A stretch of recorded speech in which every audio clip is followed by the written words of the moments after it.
Hey there, tonight we're diving into the strange rituals of ancient Etruscan priests. What you're about to discover might have you questioning if ancient divination was more about reading livers than reading stars. If these stories help you unwind, I'd love a quick like or subscribe, but only if they're genuinely working for you. I'm curious where in the world you're listening from, so drop your location and local time in the comments. It's amazing seeing our little community span the globe through these historical tales. Now make yourself cozy, maybe adjust your room temperature or get that cup of tea, and let's explore tonight's tale together.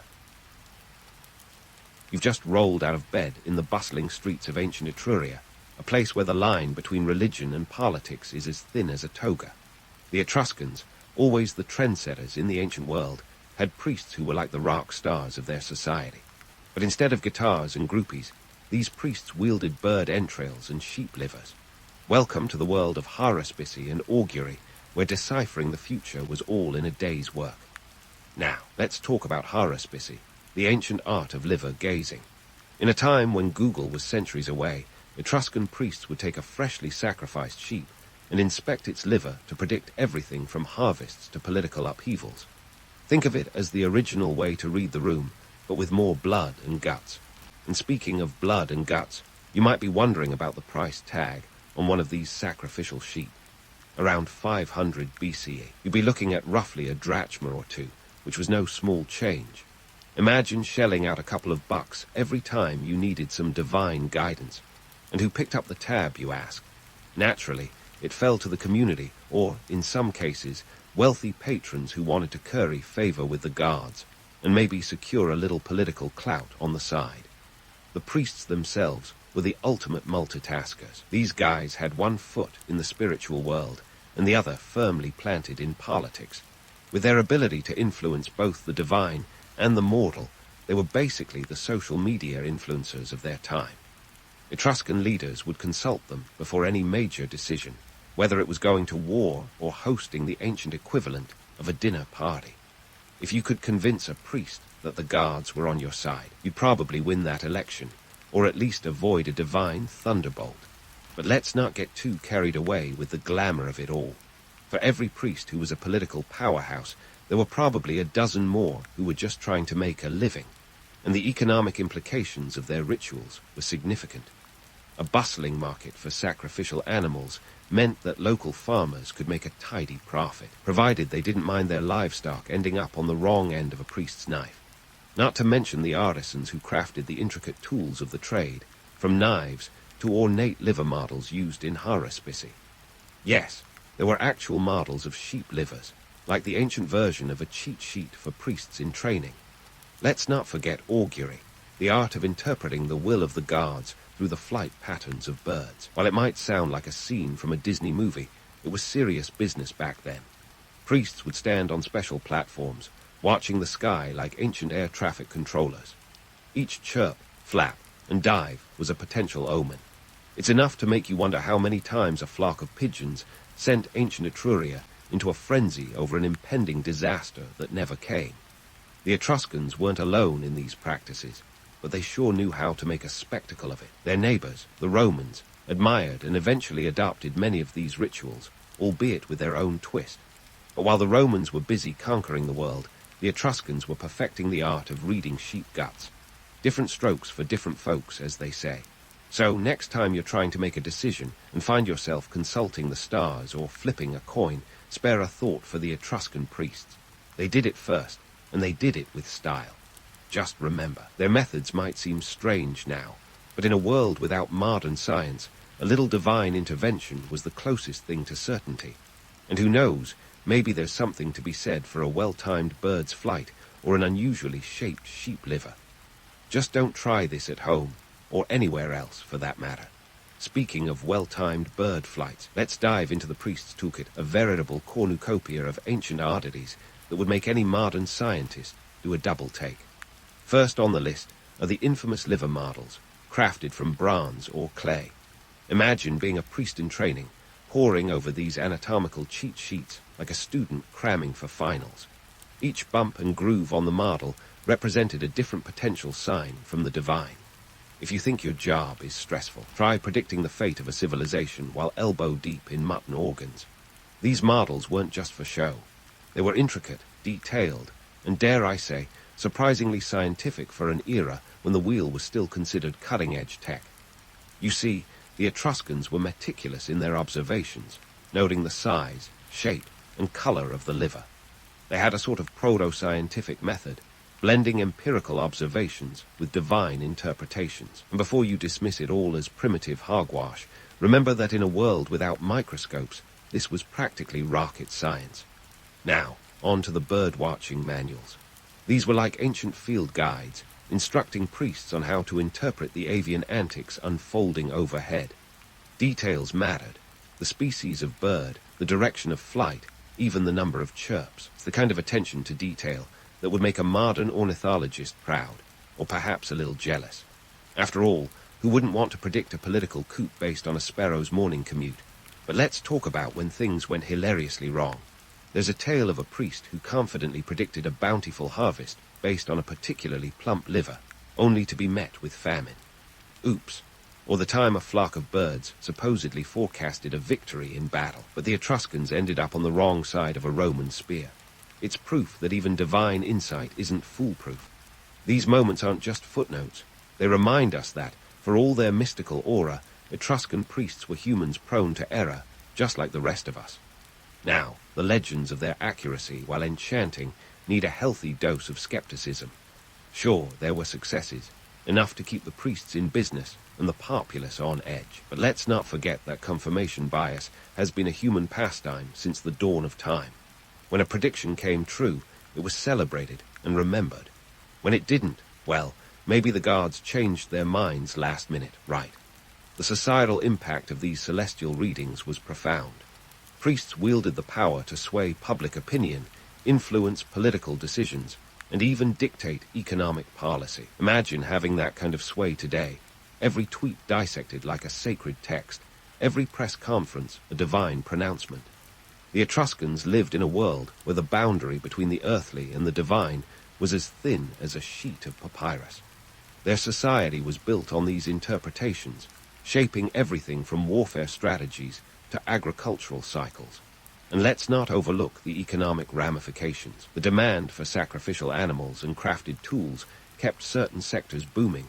Think of it as the ancient equivalent of a tech boom. Artisans specializing in liver models or avian manuals were the unsung heroes, their craftsmanship fueling the priests' divine gigs. The priests themselves were a sort of economic linchpin, their services ensuring a steady flow of commerce and trade. In a way, they were the original consultants, offering insights for a fee and ensuring that the wheels of society kept turning. In the grand tapestry of history, the Etruscan priests' methods might seem quaint or outlandish. But consider this.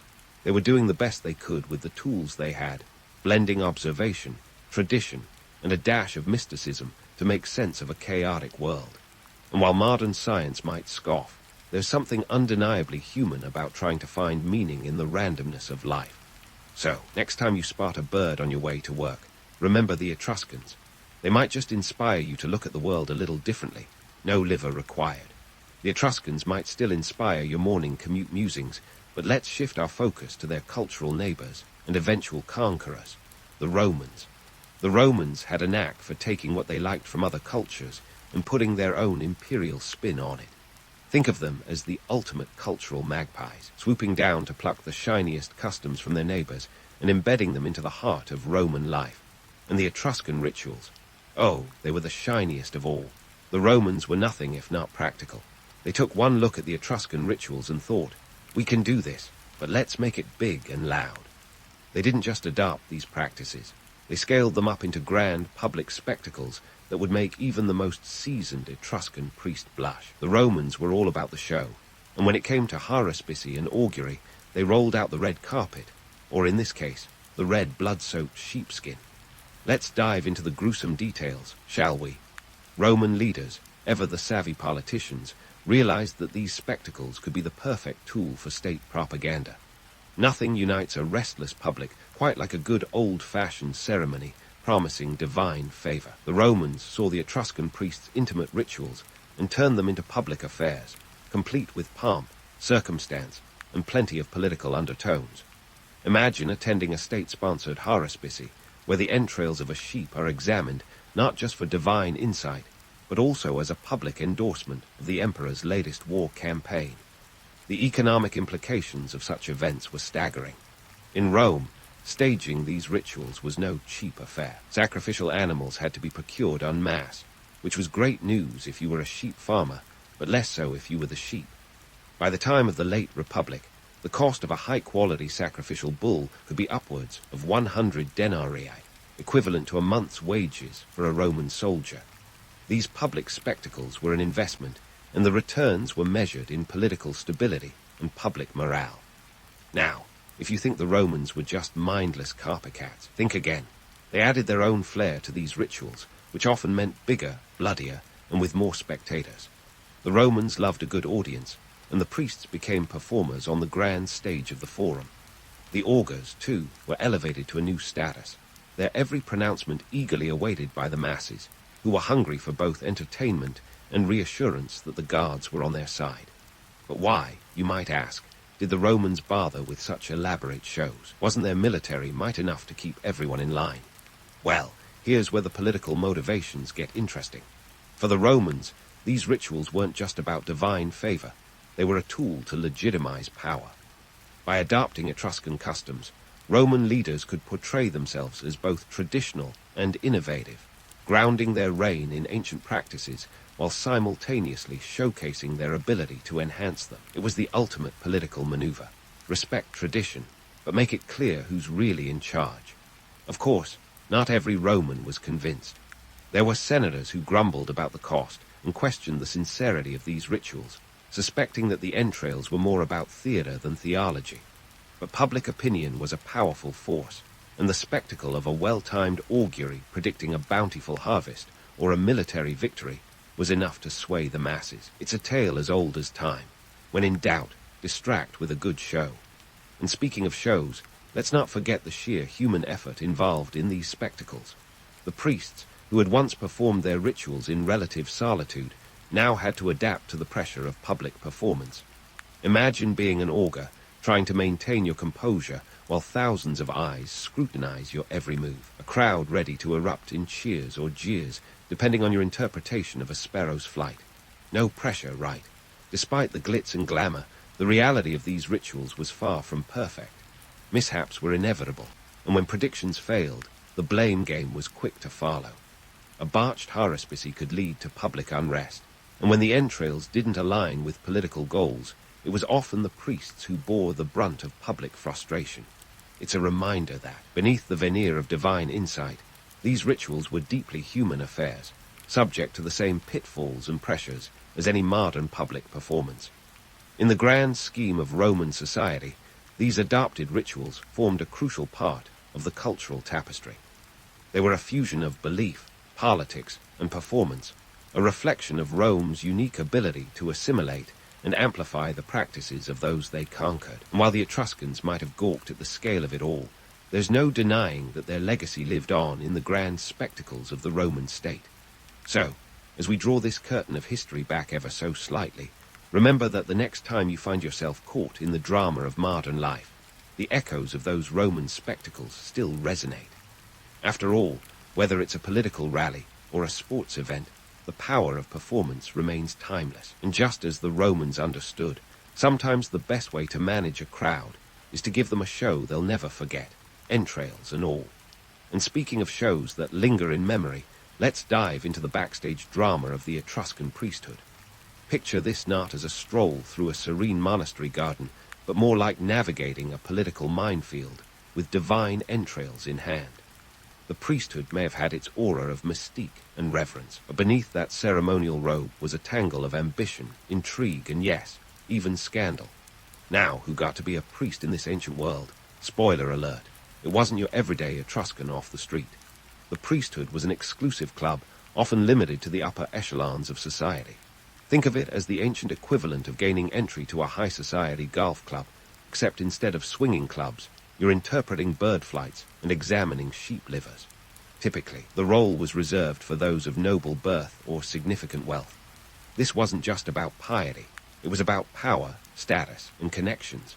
Families would groom their sons for priesthood, not just for spiritual enlightenment, but for the political clout that came with it. And what clout it was! Priests were the ancient equivalent of spin doctors, wielding substantial influence over public and political life. They were the ones whispering in the ears of kings, their divine interpretations shaping decisions on war, alliances, and governance. In a world where gods were thought to meddle in human affairs as often as they changed the weather, having a priest in the family was like having a heartline to the divine. But let's not get too misty-eyed. Being a priest was as much about negotiation and maneuvering as it was about divine insight. It was less about heavenly intervention and more about human intrigue. Now, let's talk perks. Beyond the spiritual prestige, priests enjoyed a comfortable lifestyle. They were exempt from certain taxes and had access to resources and support from the community. You could say they were living the ancient version of the influencer lifestyle, minus the Instagram account. But this wasn't just a cushy job with fringe benefits. There was real power at play. Priests could be kingmakers, and their endorsements were sought after by those vying for political office. Their opinions could sway public sentiment, making them indispensable in the political chess game of ancient Etruria. But with great power comes, well, great opportunities for scandal. The priesthood wasn't immune to corruption or the allure of personal gain. There are whispers in the annals of history about priests who took bribes to deliver favorable prophecies. Imagine the divine equivalent of insider trading, where the right prediction could mean the difference between prosperity and downfall for a political leader. And like any good political drama, there were rivalries and power struggles within the ranks. Priestly positions could be contested, with families scheming to install their chosen candidates. Think of it as Game of Thrones, but with more sheep and less dragons. One notorious tale tells of a priest who interpreted a liver to predict victory in a coming battle, only to be revealed later that he had been handsomely paid by a rival city-state to deliver this optimistic forecast. The battle was a disaster, the prediction a sham, and the fallout. Let's just say it didn't end with a gentle slap on the wrist. Being a priest was a high-stakes game, and a fall from grace could be as swift as it was brutal. This was no serene life of contemplation, but a high-wire act where one misstep could see you out of favor, or worse. Despite the intrigue, the romantic image of the priesthood as a beacon of wisdom and divine connection persisted. It's easy to see why. After all, who doesn't love a good mythologized figure? Yet, the reality was far grittier. These priests were neck-deep in the messy business of human politics, their every move scrutinized by both the public and their peers. It was a world where divine readings were often as much about reading the room as they were about reading the stars. And let's not forget the economic underpinnings that kept this all ticking along. The priesthood wasn't just a spiritual affair, it was an economic engine. The demand for sacrificial animals and ritual paraphernalia provided livelihoods for countless artisans and farmers. The role of the priest as both spiritual leader and economic influencer cannot be overstated. They were pivotal in the cycle of supply and demand, ensuring that the rituals and their livelihoods continued unabated. In the end, while the priesthood might have been shrouded in an aura of divine mystery, it was very much a product of its time, a blend of the sacred and the secular, the divine and the mundane. So, next time you think of an ancient priest gazing meaningfully at the heavens, remember they were just as likely to be calculating the political or economic implications of their next move. In the grand play of history, the Etruscan priests were both the directors and performers, navigating the complex stage of human affairs with as much cunning as conviction. But don't close the curtains just yet. There's more intrigue to uncover as we continue our exploration of this enigmatic society. From divine whispers to political power plays, the world of the Etruscan priests was anything but simple. Stay tuned as we delve further into the complexities of their role in shaping the ancient world. The drama is just getting started. And now, as we dim the lights on our ancient Etruscan stage, let's fast forward to the present day, where the echoes of those rituals still resonate. You might be surprised to learn that the legacy of Etruscan priests is more than just an obscure footnote in history. Their influence has seeped into the very fabric of modern culture, as sticky as the resin on a sacrificial altar. From Italian folklore to pop culture, the Etruscan rituals have been mythologized, romanticized, and occasionally, quite hilariously misinterpreted. Let's start with Italian folklore, a treasure trove of tales that are like a rich stew, seasoned with bits of Etruscan spice. In Tuscany, where the Etruscans once thrived, stories of priests and their mystical practices are still whispered. Ever heard of the Stregheria, or Italian witchcraft?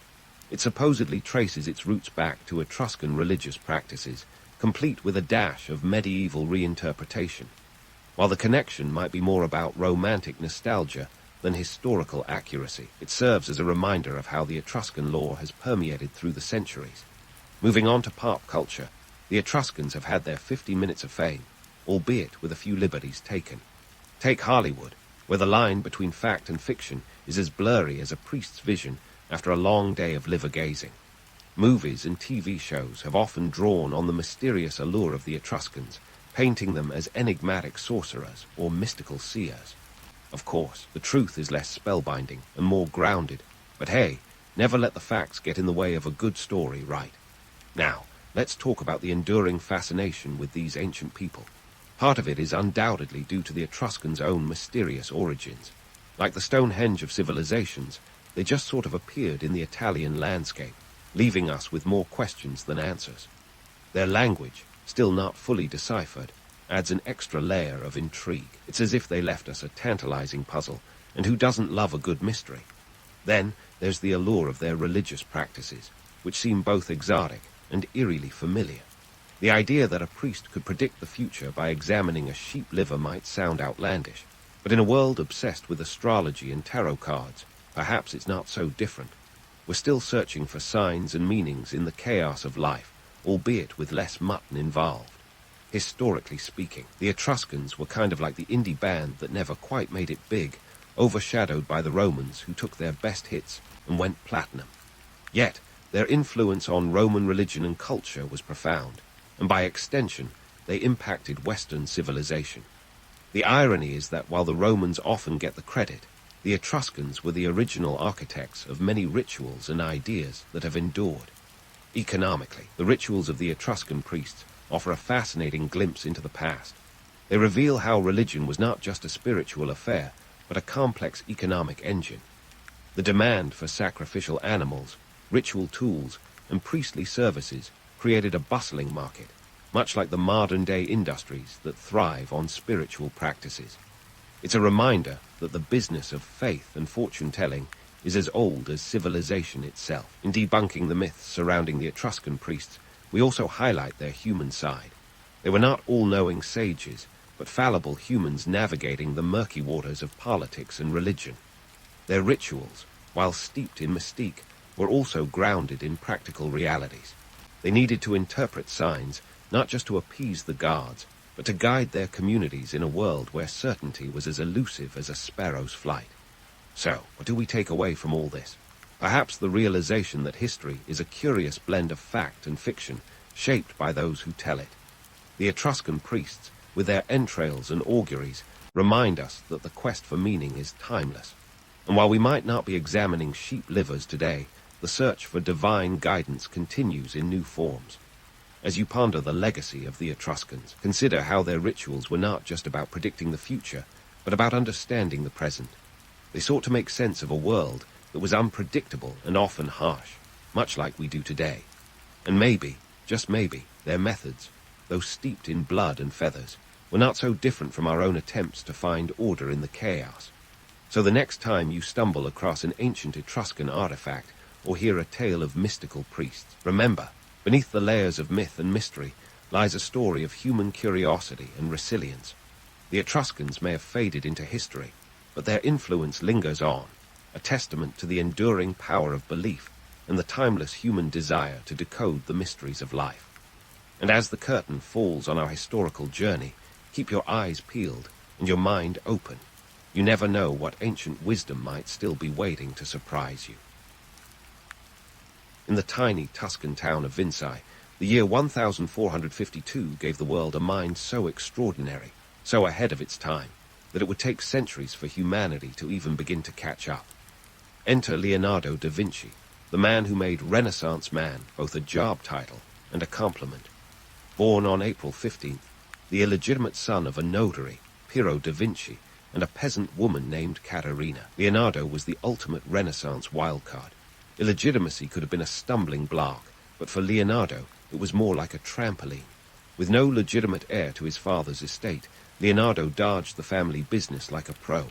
Instead, he bounced into the open arms of creativity, curiosity, and a bit of chaos. Growing up in the picturesque hills of Vinci, Leonardo didn't have the typical education of the time. Latin and Greek. Nah, that's for legitimate kids. Instead, he was enrolled in the School of Nature, where he spent his days observing the flight of birds, the flow of water, and the way light danced on leaves. Forget textbooks. Leonardo's classroom was the great outdoors, where he doodled on parchment and pondered the mysteries of the universe, probably while playing hooky from chores. At the tender age of 14, Leonardo's future took a decisive turn when he was shipped off to Florence to apprentice with Andrea del Verrocchio, a master artist and engineer who was as respected as he was probably stressed. Verrocchio's workshop was a veritable hive of activity, a place bustling with the energy of young apprentices learning the ins and outs of painting, sculpture, and a bit of mechanical tinkering for good measure. Leonardo fit right in, like a puzzle piece that had finally found its place in the grand jigsaw of the Renaissance world.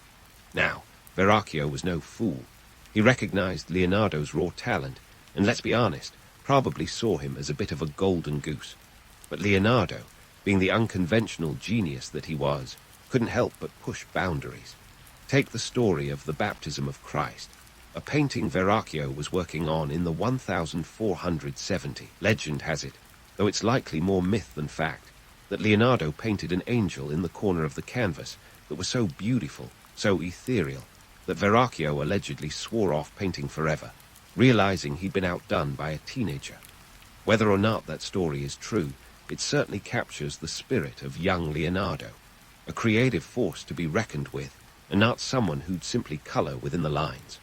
And while we're on the topic of myth-busting, let's tackle another one. The idea that Leonardo was some sort of solitary genius, toiling away in isolation. In reality, the Renaissance was a team sport, and Leonardo's apprenticeship was no different. He worked alongside other artists and engineers, learning, collaborating, and occasionally annoying the heck out of them with his incessant questions and wild ideas. He was like that one kid in class who always had their hand up, except in Leonardo's case. His questions often led to breakthroughs rather than eye rolls. As Leonardo honed his skills, he delved into the world of engineering, a field that was less about artistry and more about practicality. He sketched designs for machines that could lift heavy weights, envisioning cranes and hoists that looked more like something from a steampunk novel than 15th century Italy.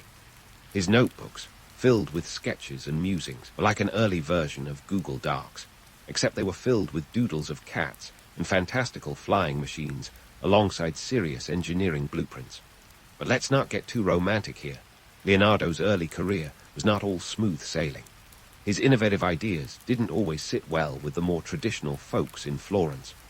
Renaissance, Italy, for all its glittering achievements, was not immune to the perils of bureaucracy and the ever-present fear of the unknown. Leonardo's penchant for experimentation sometimes clashed with the need for results, and Verrocchio's workshop was a place where the practical often had to trump the fantastical.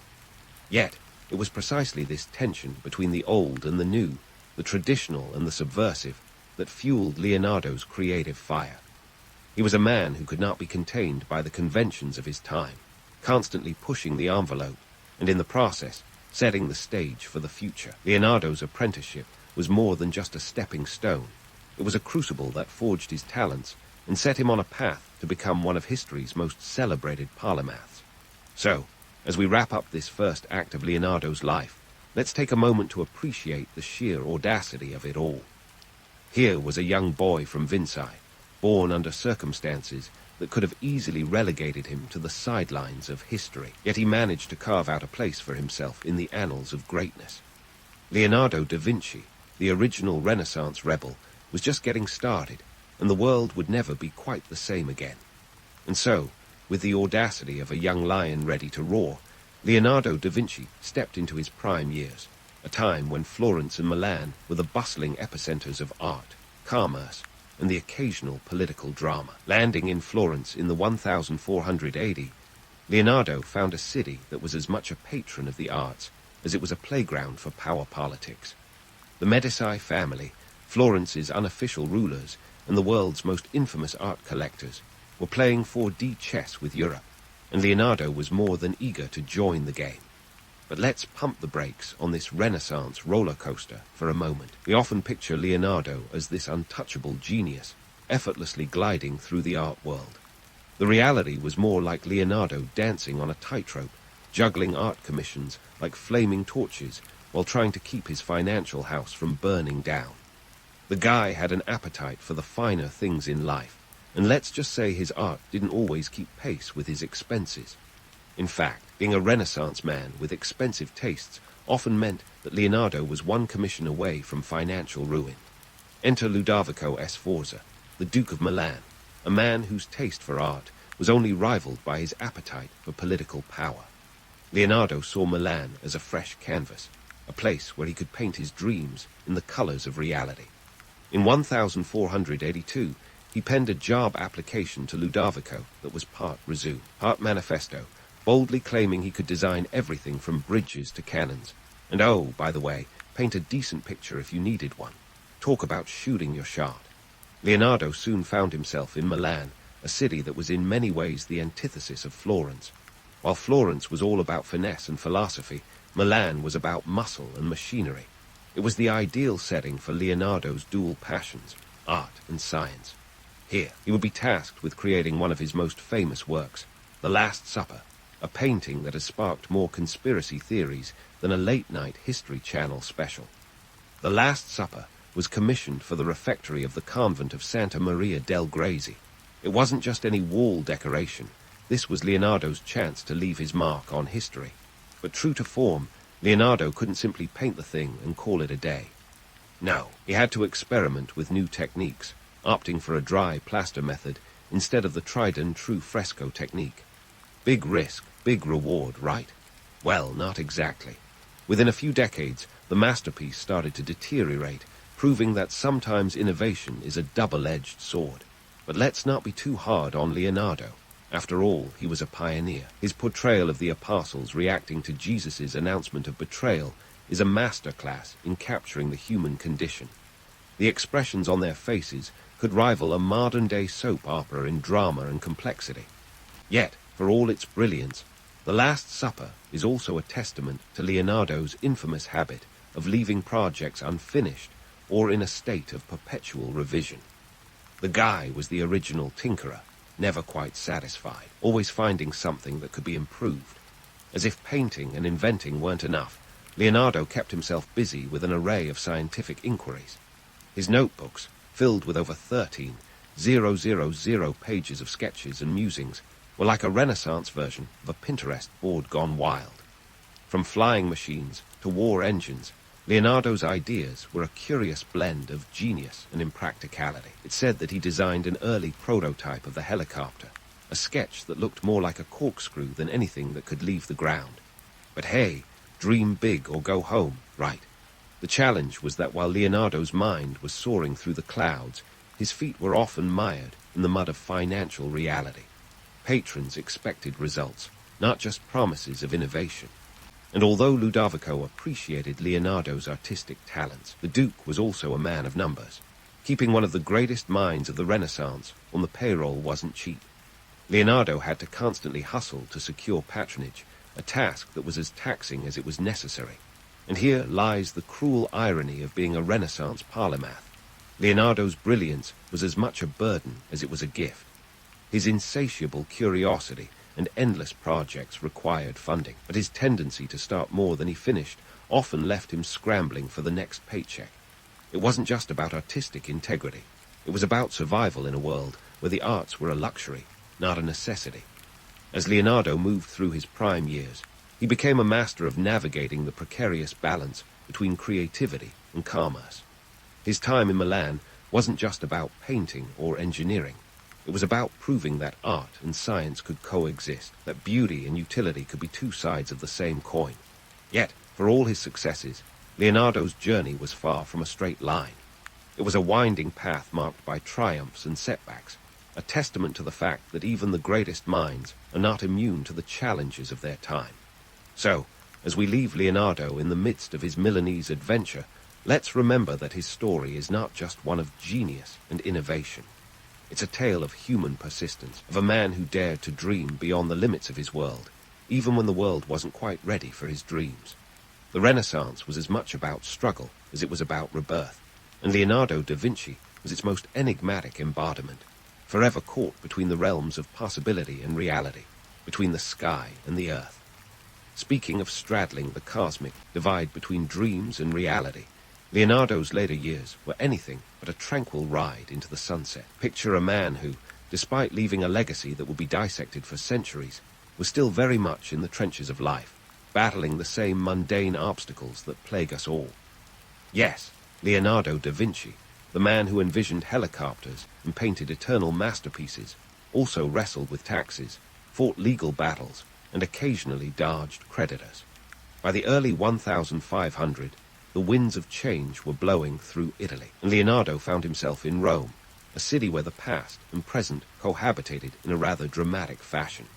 Here, he worked for the infamous Borgia family, a clan whose reputation for political intrigue and scandal makes today's soap operas look like fairy tales. Under the patronage of Cesare Borgia, the Pope's son, and a man whose ambition could rival a Shakespearean villain, Leonardo was tasked with engineering projects and military designs. He was part of Borgia's entourage during his campaigns, which gave Leonardo a front-row seat to the brutal realities of Renaissance warfare. It was a time where the lines between science and war blurred, and the artist was more like a Renaissance MacGyver than a solitary painter. While in Rome, Leonardo's fascination with the human body reached new heights or depths, depending on your perspective. His anatomical studies became his obsession, as he sought to unlock the secrets of life itself. But here's where it gets juicy. At a time when the church viewed dissections with about as much enthusiasm as a cat in a bathtub, Leonardo conducted his anatomical studies under a shroud of secrecy. Between 1507 and 1513, he dissected around 30 human corpses, often under the cover of night. His notebooks from this period read like a mad scientist's diary, filled with sketches and notes that detailed everything from the intricate workings of the heart to the layout of the human skeleton. These dissections were more than just scientific curiosity. They were Leonardo's way of understanding the divine architecture of human life. His anatomical drawings were so detailed and accurate that they wouldn't be surpassed until centuries later. Yet, for all his scientific brilliance, Leonardo was still a man of his times. He believed in the balance of humors, a medical theory that seems quaintly archaic today, but was considered cutting-edge back then. It's a reminder that even the brightest minds can be shackled by the zeitgeist of their era. Leonardo's time in Rome wasn't all scalpel and sketchbook, though. He rubbed shoulders with contemporaries like Michelangelo and Raphael. Imagine the artistic equivalent of a heavyweight title fight. But these interactions were not all Renaissance bromance. Leonardo and Michelangelo, in particular, were rivals, their relationship marked by mutual disdain and professional jealousy. Michelangelo, the younger of the two, saw Leonardo as past his prime, while Leonardo viewed Michelangelo as a brash upstart with an oversized ego. It's said that during a public discussion about Dante, Leonardo critiqued Michelangelo's interpretation, leading to a verbal spat that would rival modern-day Twitter beefs. As the Roman chapter of his life drew to a close, Leonardo, ever the restless spirit, found himself in France by 1516. He was invited by King Francis I, a ruler who had a penchant for collecting Renaissance geniuses like baseball cards. France was a different ballgame altogether, less political drama, more artistic liberation. Leonardo was granted the title premier painter and engineer and architect to the king, a position that sounds as prestigious as it was likely fraught with expectation. Living in the Château du Clos-Lucé, not far from the king's residence at Amboise, Leonardo spent his final years in relative peace, despite the nagging health issues that came with age. But let's not romanticize his French sojourn too much. While he enjoyed the patronage of a king who appreciated his genius, Leonardo was also a man facing the twilight of his career. His reputation as a Renaissance Superman was both a blessing and a burden. He was expected to churn out masterpieces on demand, yet his own perfectionism and tendency to procrastinate meant that many projects were left unfinished. Case in point, the grand equestrian statue for Ludovico Sforza in Milan, a project that was never completed, partly because the bronze intended for the statue was repurposed into cannons for a war effort. Talk about art meeting reality with a bang. Leonardo's penchant for delay was legendary, a trait that contributed to both his mythic status and his real-world frustrations. It's said that he would get so absorbed in the minute details that finishing a project was akin to pulling teeth. His notebooks, filled with thousands of unfinished sketches and ideas, are testament to a mind perpetually in motion, always chasing the next big idea. Despite the myth of Leonardo as a solitary genius, his later years remind us that he was very much a product of his environment, an environment rife with competition, expectation, and the harsh realities of Renaissance economics. Legal troubles were not foreign to him, and he had his share of disputes over payments and commissions. In 1506, Leonardo found himself embroiled in a legal battle with the monks of San Donato over a mural he had been commissioned to paint, but never completed. It's a stark reminder that even the most illustrious artists had to navigate the choppy waters of patronage and practicality. Yet, for all the setbacks and the sometimes harsh glare of reality, Leonardo remained undeterred in his pursuit of knowledge. His work in France, particularly his experiments with hydraulics and anatomy, continued to push boundaries. He envisioned canals that could transform the French landscape, and his anatomical studies advanced our understanding of the human body in ways that were centuries ahead of their time. In the end, Leonardo da Vinci was not just a painter or an inventor. He was a thinker, an eternal student of the world around him. His later years, far from being a serene fade-out, were a testament to his unwavering curiosity and his refusal to let the imperfections of reality dim his vision. As we pause here, on the cusp of the final act of Leonardo's life, let's appreciate the man not as a mythic figure, but as a human being, a brilliant, flawed, endlessly fascinating human being. His story is far from over, and there's more to uncover as we explore the final chapters of a life that forever changed the way we see the world. As Leonardo da Vinci's life story unfolds, it becomes a tangled tapestry of legend and hard truths, a blend of genius and unpredictability that makes his legacy as captivating as a Renaissance thriller. Let's set the record straight. Leonardo's reputation as a universal genius isn't just a Renaissance-era marketing gimmick. Sure, he was a polymath who dabbled in everything from painting to anatomy, but the real kicker is how his reputation has been buffed and polished over the centuries, sometimes beyond recognition. Take the popular tale that Leonardo invented the helicopter. It's a story as seductive as a siren's song, but let's ground ourselves in reality.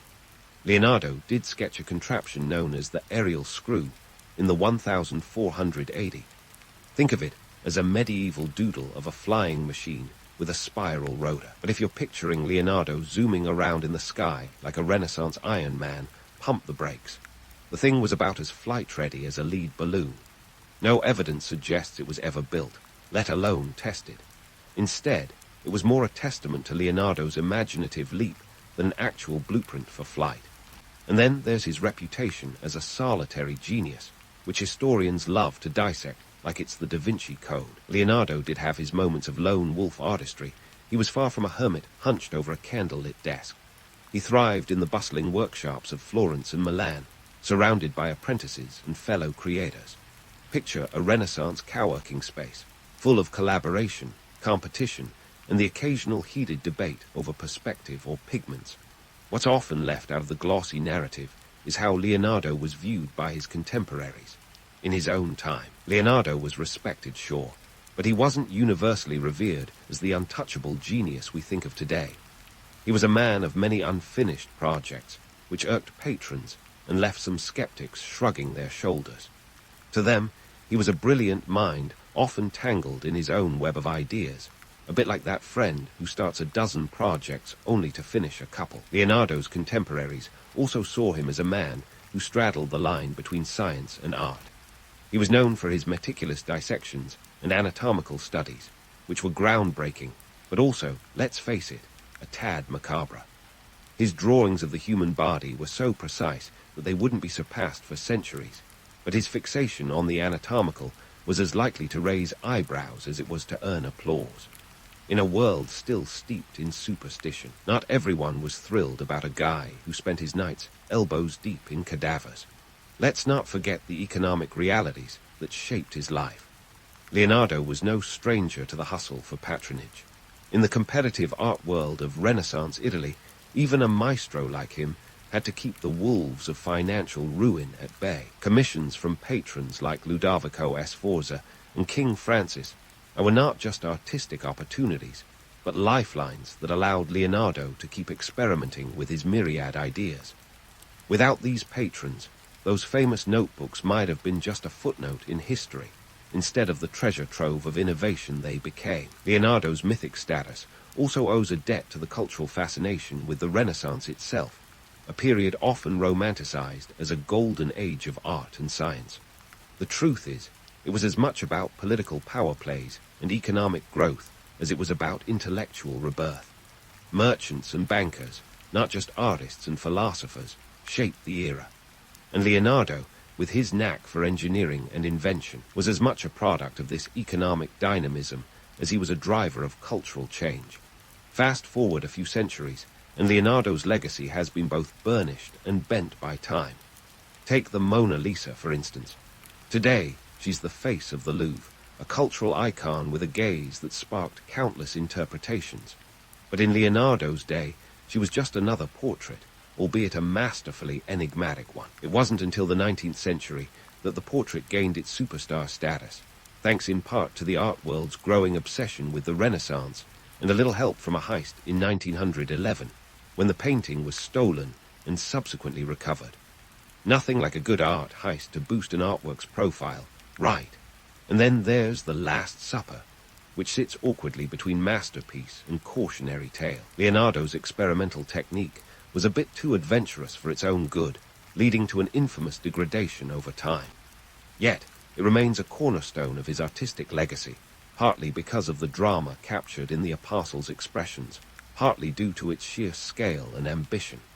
It's a classic example of Leonardo's dual nature, a man perpetually balancing on the knife edge between innovation and impracticality. Even in science, Leonardo's legacy is a mixed bag of ahead-of-his-time brilliance and flights of fancy. His anatomical drawings were centuries ahead of their time, yet his forays into alchemy and astrology remind us that he was still very much a man of the 15th century. He was fascinated by everything from the flight of birds to the flow of water, often blending empirical observation with speculative theory. It's this blending of fact and fancy that's both his charm and his challenge to historians. As we sift through the myths and marvels of Leonardo's legacy, it's clear that his story is an ongoing dialogue between past and present.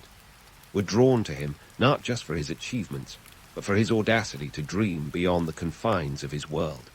He reminds us of the timeless tension between the possible and the impossible, the finished and the forever in progress. His life is a testament to the idea that genius is as much about asking the right questions as it is about finding the right answers, a lesson that remains as relevant today as it was half a millennium ago. And so, as we continue to explore the enigmatic life of Leonardo da Vinci, let's keep in mind that his story is not a closed book. It's an evolving narrative that invites us to question, to wonder, and yes, to dream. Because in the end, Leonardo's greatest legacy may not be his art or his inventions, but his enduring ability to inspire us to look beyond the horizon and imagine what could be. So, as we continue to explore the enigmatic life of Leonardo da Vinci, let's keep in mind that his story is not a closed book. It's an evolving narrative that invites us to question, to wonder, and yes, to dream. Because in the end, Leonardo's greatest legacy may not be his art or his inventions, but his enduring ability to inspire us to look beyond the horizon and imagine what could be. And therein lies the paradox of Leonardo da Vinci, a man whose brilliance was both his beacon and his burden, a figure as much myth as man. For every story of his genius, there's a grounded reality check that reminds us he was human too. Take his infamous habit of leaving things unfinished. Sure, it's frustrating, like getting hooked on a show that's suddenly cancelled, but it's also profoundly relatable. Who among us hasn't abandoned a project halfway, distracted by the next big idea, or simply overwhelmed by the enormity of the task? Leonardo's notebooks, brimming with sketches and scrawled notes, are the ultimate testament to a mind that never stopped whirring, even if his hands sometimes paused. But let's not get too caught up in Leonardo's artistic ADHD. His tendency to flit from one project to another wasn't just a quirk. It was a reflection of a broader Renaissance trend. The era was one of exploration and experimentation, where the lines between disciplines were deliciously blurred. In Leonardo's world, a painting could be as much a scientific investigation as a visual masterpiece. And while he might not have completed every brainwave, his willingness to push boundaries laid the groundwork for generations of innovators who followed. Yet, for all his forward thinking, Leonardo was still a man of his time, and his work was shaped by the economic and social pressures of Renaissance Italy. Let's face it, patronage wasn't just about artistic freedom, it was about survival. The Medici, Sforzas, and Borgias weren't just art enthusiasts, they were power players, using artists like Leonardo to bolster their own prestige. In a world where art and politics danced a delicate waltz, Leonardo was both a pawn and a player, navigating the tricky waters of patronage with as much skill as he wielded a paintbrush. And then there's the matter of his so-called inventions. It's tempting to view Leonardo as a proto-Tesla, conjuring futuristic gadgets out of thin air. But let's not get carried away. His designs for flying machines, submarines, and war engines were often more imagination than reality. Sure, they make for great stories. Who doesn't love the idea of a Renaissance man dreaming of flight centuries before the Wright brothers? But the truth is, many of these concepts were never built, let alone tested. Instead, they were Leonardo's way of exploring the possibilities of his world, a world that was both constrained by and curious about the unknown. And speaking of curiosity, let's not gloss over Leonardo's insatiable thirst for knowledge. In an era where the church's grip on science was as tight as a miser's purse strings, Leonardo dared to peek behind the curtain of ignorance, even if it meant operating in the shadows. His dissections, while taboo, were driven by a desire to understand the mechanics of life, a pursuit that was as beautiful as it was bold. Leonardo's anatomical drawings were so detailed that they wouldn't be fully appreciated until the medical advancements of the 19th century.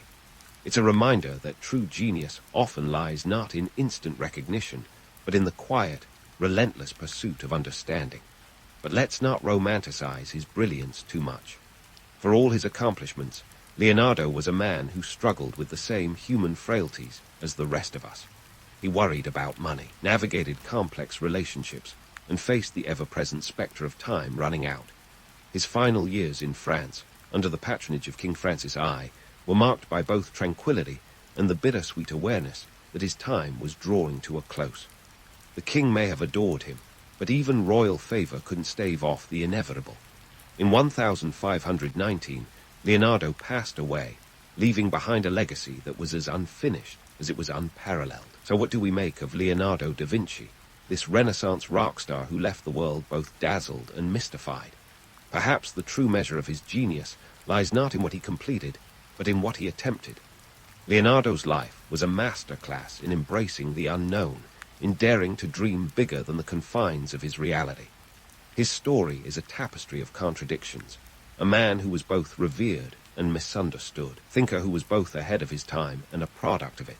In the end, Leonardo da Vinci's legacy is as much about the questions he left unanswered as it is about the masterpieces he created.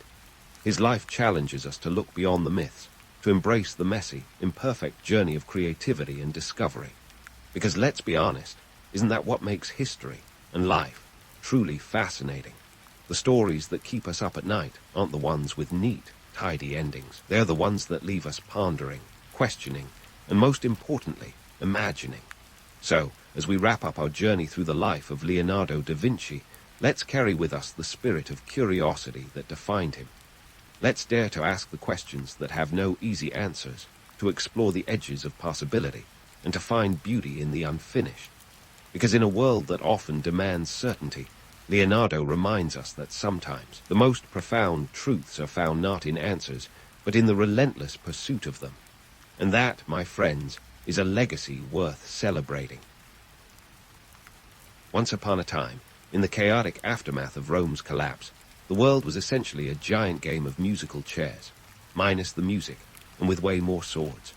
The year was 476 AD, and Rome had just fallen, leaving a power vacuum so vast you could hear the wind whistle through it. While Europe fumbled around in the Dark Ages, squabbling over scraps of what was once the Roman Empire, one city stood up, brushed the dust off its toga, and decided it was time to shine: Byzantium. Byzantium, later known as Constantinople, was like that kid in school who suddenly gets a glow-up over summer break. Situated strategically on the Bosporus Strait, it was a location that screamed, "I'm going places." Literally. You see, this was the crossroads of Europe and Asia, the ultimate real estate jackpot. With its prime location, Byzantium practically printed money through trade. Ships from the Black Sea and the Mediterranean passed through like it was going out of style. And let's be real, who wouldn't want a piece of that sweet, sweet commerce pie? But let's back up a bit and talk about Constantine, the man with the city-building obsession. Constantine the Great, who ruled from 306 to 337 AD, was the first Roman emperor to convert to Christianity. He decided that Rome was so last season, and that the future lay in the east. So, in 330 AD, he officially declared Byzantium the new capital of the Roman Empire, even slapping his own name on it, Constantinople, because why not? It's like he was the world's first influencer, rebranding a city just because he could.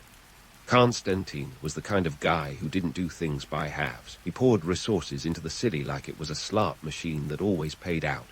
The city was fortified with massive walls, and he even commissioned the construction of the Hagia Sophia, originally a basilica, which would later become one of the greatest architectural wonders of the world.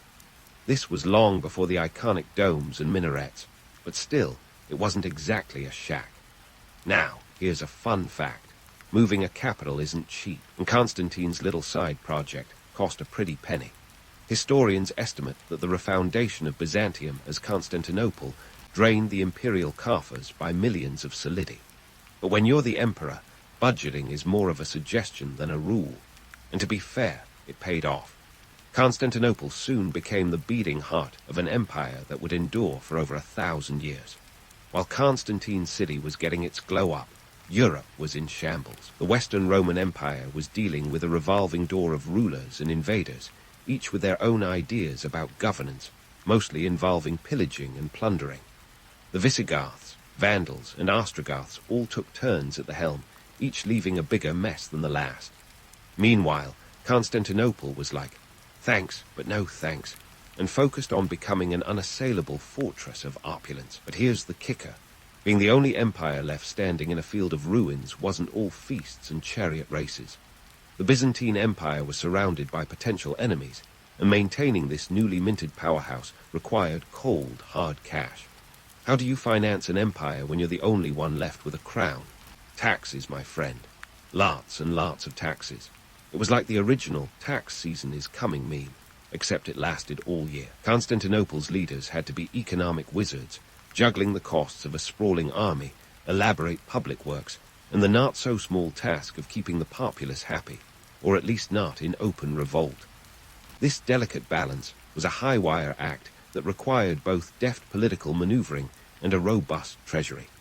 The Byzantine economy was a complex beast, heavily reliant on agriculture, trade, and taxes, the bureaucracy that would make even the most seasoned tax accountant break into a sweat. Yet, despite the looming threat of financial ruin and constant border skirmishes, Constantinople thrived. It was a multicultural melting pot where Greek, Roman, and Christian influences blended into a unique Byzantine identity. The city was a testament to human resilience and ambition, a place where dreams of empire didn't just live, they thrived. So, the embers of Rome's greatness smoldered in the west. Byzantium rose from its ashes, ready to take on the world. It was an empire born out of chaos, fueled by ambition, and tempered by the harsh realities of a world in flux. And this was just the beginning. The stage was set for 1,000 years of history that would shape the very fabric of the medieval world. Stay tuned, because the Byzantine story is just getting started, and trust me, it's a tale you won't want to miss. Now, moving from the grandeur of Constantinople's rise, let's take a detour down the more treacherous alleyways of Byzantine politics, a place where emperors popped up and disappeared faster than you can say palace coup. Welcome to the Byzantine political circus, where ruling was more a perilous juggling act than art form. In the Byzantine Empire, the imperial throne had a turnover rate that would make even the most volatile startup blush. Forget about the notion of divinely ordained rulers. This was more like a revolving door with a side of backstabbing for good measure. Between 395 AD and 1453 AD, the Byzantine Empire saw over 90 emperors. Many of them, let's be honest, had the job security of a juggler on a unicycle. The average emperor's reign lasted about 7 years, but some didn't even survive their coronation year. Take Emperor Maurice, for instance, who reigned from 582 to 602 AD. His attempt to cut military spending, a budget move that was about as popular as a tax audit, ended with him being overthrown and executed. Not exactly the retirement package he was hoping for. The Byzantine throne was less a seat of power and more like sitting on a live volcano with a questionable fuse. Consider the case of Emperor Justinian Roman II, also known as the Slit-Nosed. And yes, that nickname is exactly what it sounds like. He reigned from 685 to 695 AD before being overthrown, mutilated, and exiled. Yet, in a plot twist worthy of a daytime soap, he managed to claw his way back to power in 705 AD, only to be ousted again in 711 AD. Clearly, his second stint didn't come with a warranty. The Byzantine court was a minefield of intrigue, where political plots were more common than breakfast. Enter the eunuchs, those once marginalized figures who found themselves at the center of power plays. You see, in Byzantine politics, eunuchs held a peculiar advantage. They couldn't produce heirs, posing no direct threat to the emperor's lineage. This made them perfect candidates for high office, from palace officials to generals. Apothecaries of manipulation, they spun webs of influence that would have put Machiavelli to shame. Speaking of imperial intrigue, let's talk about the infamous Empress Theodora. Rising from humble beginnings, Theodora became one of the most powerful women in Byzantine history. She was married to Emperor Justinian I, who ruled from 527 to 565 AD. Theodora wasn't just a pretty face. She was a political powerhouse, often advising or even overshadowing her husband. Her influence was so significant that during the Nika riots of 532 AD, when Justinian considered fleeing the city, Theodora famously declared that royal purple is the noblest shroud. Translation: stand and fight, or at least go down swinging. And let's not forget the Byzantine military, a key player in this never-ending game of thrones. This wasn't your average army. It was a complex machine designed to defend an empire that faced threats from all directions. The Byzantine military had its ups and downs, but at its height, it boasted around 150,000 troops, complete with the legendary cataphracts, heavily armored cavalry that were the tanks of their day. The empire's strategic prowess was evident in its use of Greek fire, a mysterious incendiary weapon that could turn naval battles into floating infernos. Picture a medieval flamethrower that even ancient fire marshals couldn't extinguish. But maintaining such a military came at a steep price. Financing the Byzantine war machine was like trying to fill a bathtub with a sieve. The costs were astronomical, and it required a steady stream of revenue. Cue the tax collectors, who worked with the enthusiasm of a dentist performing root canals. Byzantine tax policy was as complicated as it was ruthless, often squeezing the populace like a lemon in a vise. The state demanded payment in coinage, not barter, which meant rural farmers had to sell their produce to pay up. This wasn't just an economic necessity. It was a tool of control, keeping the gears of the empire well-oiled and running. Yet, despite the political chaos and financial tightrope walking, the Byzantine Empire endured. It was a testament to resilience and adaptability, an empire that could take a punch and keep swinging. The Byzantines were masters of diplomacy and deception, often playing barbarian tribes against each other like a high-stakes chess game. Treaties were signed with fingers crossed behind backs, and alliances were as fluid as the Bosporus tides. The idea of the Byzantine emperor as a divine ruler might be appealing, but in reality, it was more about survival than sanctity. The emperor was expected to be both a warrior and a theologian, a statesman and a saint.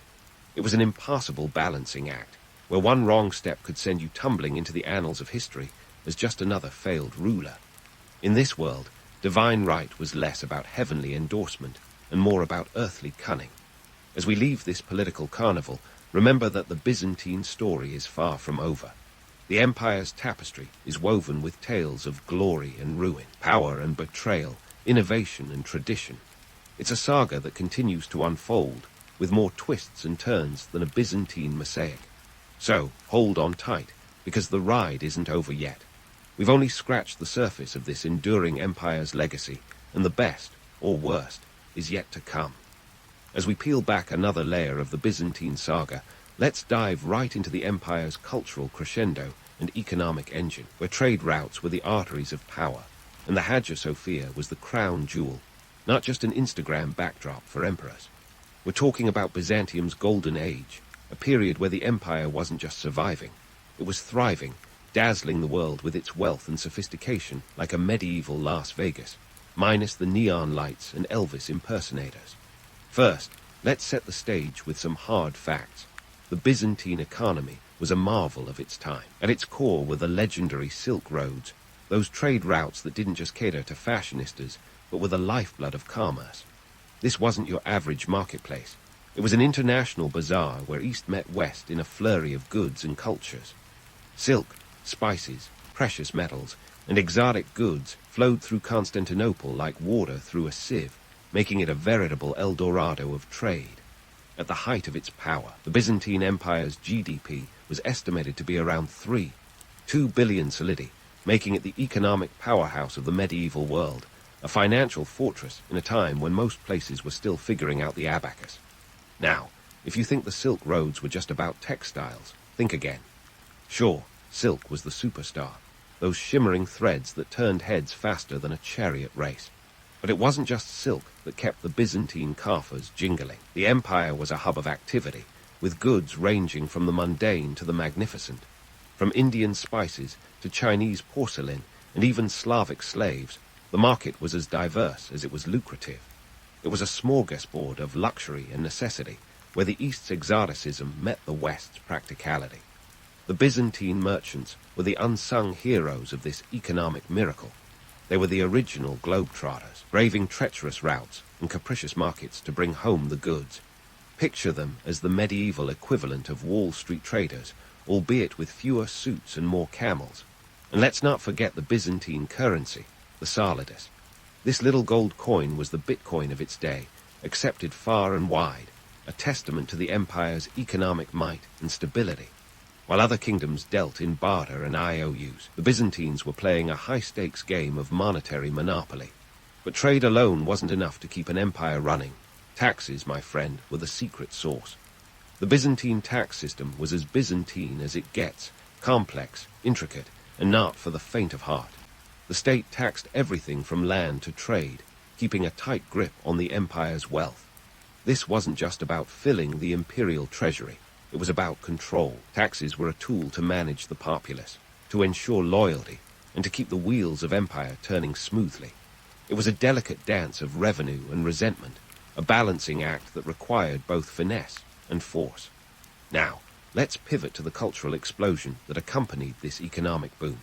If Constantinople was the heart of the Byzantine Empire, then the Hagia Sophia was its soul.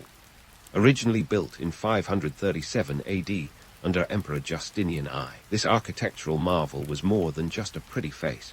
It was a symbol of divine authority, a testament to the empire's grandeur and ambition. With a dome that seemed to defy gravity, the Hagia Sophia was a masterpiece of engineering, a beacon that drew visitors from near and far. And let's be honest, it was also a bit of a flex, a way for the Byzantines to say, "Look what we can do," to the rest of the world. But the Hagia Sophia wasn't just about architectural prowess. It was a melting pot of cultures and ideas. Within its walls, Greek, Roman, and Christian influences blended into a unique Byzantine identity. The mosaics that adorned its walls weren't just decorative. They were stories in stone, depicting the empire's religious and political ideals. This was a place where heaven and earth met, where the divine and the mundane coexisted in a delicate harmony. It was as much a center of worship as it was a statement of power. Yet, let's not romanticize it too much. The grandeur of the Hagia Sophia came at a cost. Its construction reportedly drained the imperial treasury by a staggering 320,000 pounds of gold. That's enough gold to make even a dragon blush, and maintaining such a masterpiece was no small feat. The building suffered damage from earthquakes and riots, requiring constant repairs and renovations. It was a labor of love and necessity that spanned generations. The cultural vibrancy of Byzantium extended beyond its architecture. It was a crucible of art, science, and philosophy, a place where ancient knowledge was preserved and new ideas flourished. Byzantine scholars were the torchbearers of classical wisdom, safeguarding the works of Aristotle, Plato, and Ptolemy when much of Europe was too busy hacking at each other with swords. They translated texts, debated theology, and pioneered medical practices that would influence generations to come. In a world teetering on the edge of chaos, Byzantium was a bastion of intellect and innovation. Yet, for all its achievements, the Byzantine Empire was not without its contradictions. It was a place where opulence and austerity walked hand in hand, where the splendor of the court contrasted sharply with the struggles of the common folk. The streets of Constantinople were a tapestry of wealth and want, a city where merchants and nobles rubbed shoulders with beggars and thieves. It was a microcosm of the empire itself, a land of opportunity and inequality, of grandeur and grit. As we pause here in our journey through Byzantium's golden age, remember that this is just the tip of the imperial iceberg. The Byzantine Empire was a complex organism, a living, breathing entity that defied simple definitions. It was a world where the extraordinary was ordinary, where the past and future collided in a kaleidoscope of color and chaos. And the story isn't over yet. There's more to uncover, more to explore, as we continue to peel back the layers of this fascinating empire. So, stay tuned, because the Byzantine tale has only just begun to unfold. Now, let's shimmy sideways from the glittering opulence of Byzantium's golden age to the gritty underbelly of its military acrobatics, a spectacle that was less Cirque du Soleil and more a medieval version of Wipeout. For all its grandiosity, the Byzantine Empire was a perpetual contestant in a geopolitical game of dodgeball, with enemies lobbing challenges from every direction. So, buckle up, because we're about to dive headfirst into Byzantine military might and mishaps, where battle strategies ranged from genius to what were they thinking. First, let's acknowledge the elephant in the room, or rather, the impenetrable fortress. Constantinople wasn't just a city, it was a fortress on steroids. The Theodosian walls, built in the 5th century, were the medieval equivalent of a Do Not Disturb sign, stretching over 5 kilometers. These walls were a triple-layered defense system that made invading armies feel like they were knocking on the door of a particularly stubborn hermit. With towers every 55 meters, and a moat that could swallow an army whole, these defenses were so effective that they stood unbreached for nearly 1,000 years. That's right. You could have bet your last Solidus on them holding up, unless you were the Ottomans in 1453, but more on that later. But an empire isn't secured by walls alone.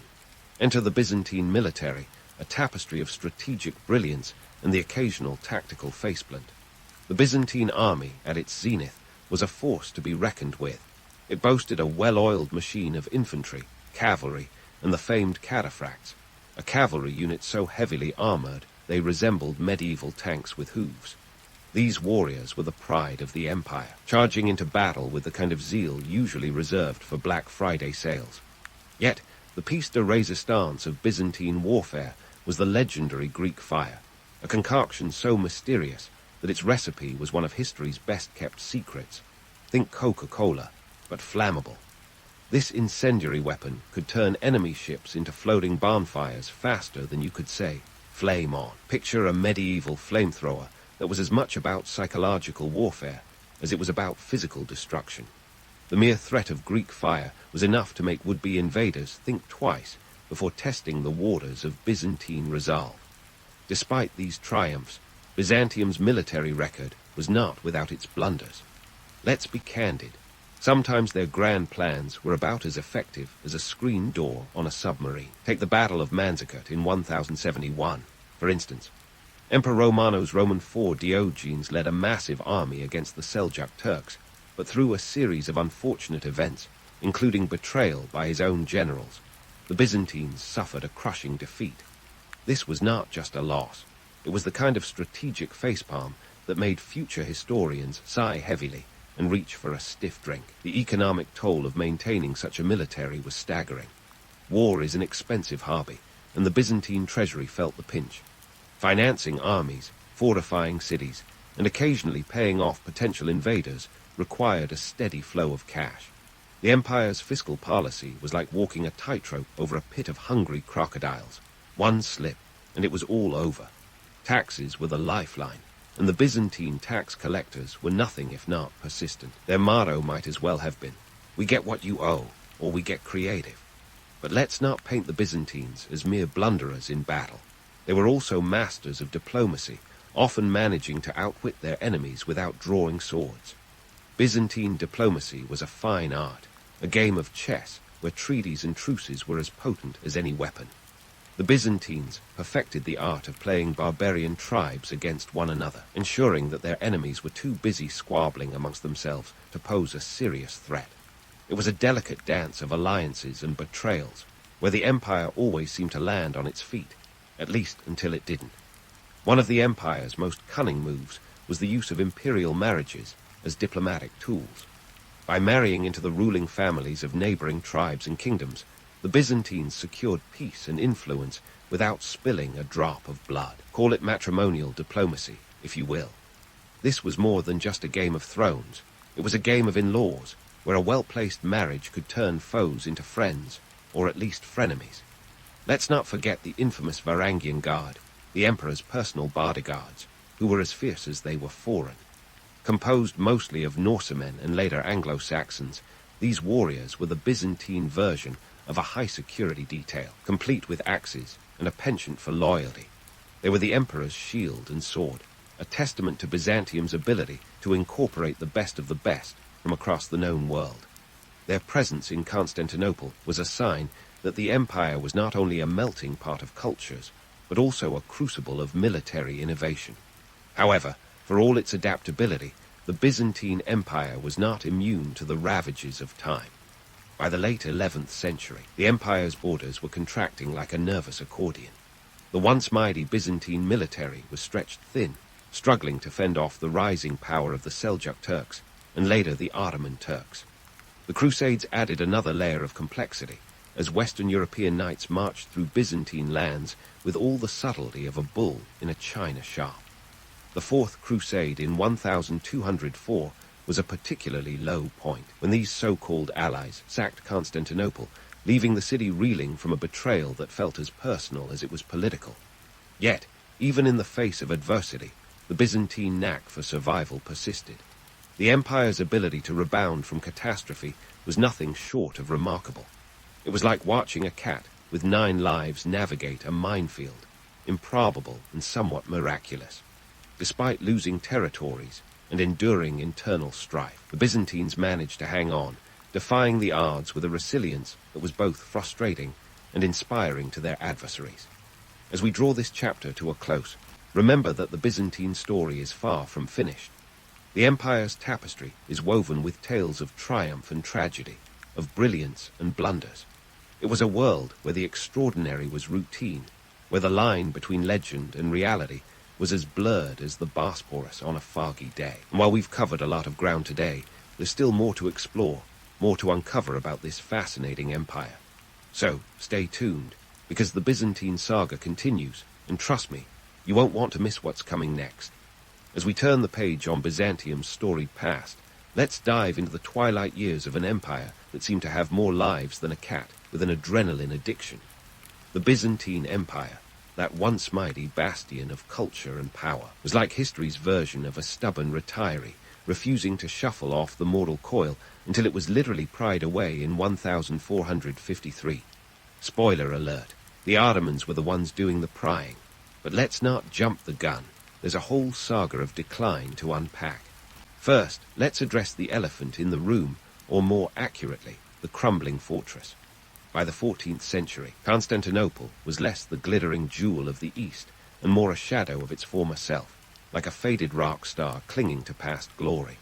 The city was a mere 13 square kilometers, its population dwindled to around 50,000 souls, a far cry from its million-plus peak. Once formidable walls were now more decorative than defensive, and if you squinted just right, you could see the cracks in the empire's armor. Economically, the Byzantine Empire was running on fumes. The bustling trade routes that once filled the imperial coffers with gold had shifted, sidelined by the emerging powers of Venice and Genoa. These maritime republics were like the new kids on the block, hogging all the attention with their flashy ships and savvy trade deals. Meanwhile, Byzantium's financial strategy could be summed up as hold on and hope for the best. Spoiler, it wasn't a winning tactic. Politically, things were about as stable as a Jenga tower in an earthquake. The Byzantine emperors of this era were juggling crises with the skill of a one-armed clown. Dynastic disputes, civil wars, and foreign invasions were the order of the day, each more catastrophic than the last. The empire's once unassailable position had become precarious, its influence dwindling faster than a viral video star's fame. Now, let's talk about one of the most enduring myths, the glorious Last Stand. The fall of Constantinople on May 29, 1453, often gets the Hollywood treatment, a dramatic, heroic defense against overwhelming odds. And sure, there was bravery aplenty, but let's not kid ourselves. The Byzantine defenders, led by Emperor Constantine Roman XI Palaiologos, were outnumbered by the Ottoman forces under Sultan-maimed Roman II, who brought a whopping 100,000 troops and some seriously intimidating cannons to the party. These cannons, by the way, were the game changer. Imagine medieval siege engines on steroids. The largest of them, nicknamed Basilica, could hurl a 600-pound stone over a mile. In comparison, the Byzantine defenders had roughly 7,000 troops, including a motley crew of Genos and Venetian mercenaries. It was like bringing a butter knife to a tank fight.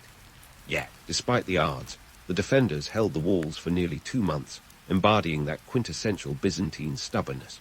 But why did it all come crashing down? Well, it wasn't just about the Ottoman superior firepower.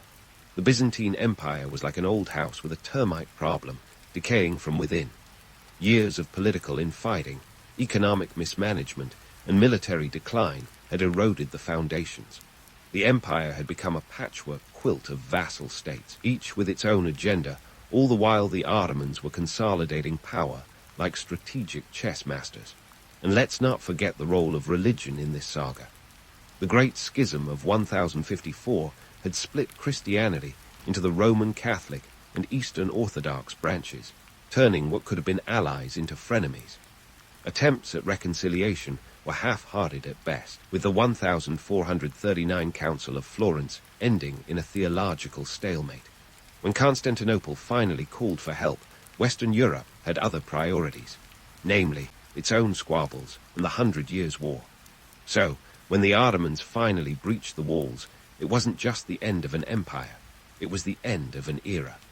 The fall of Constantinople marked a seismic shift in world history, signaling the dawn of Ottoman dominance and the waning of Byzantine influence.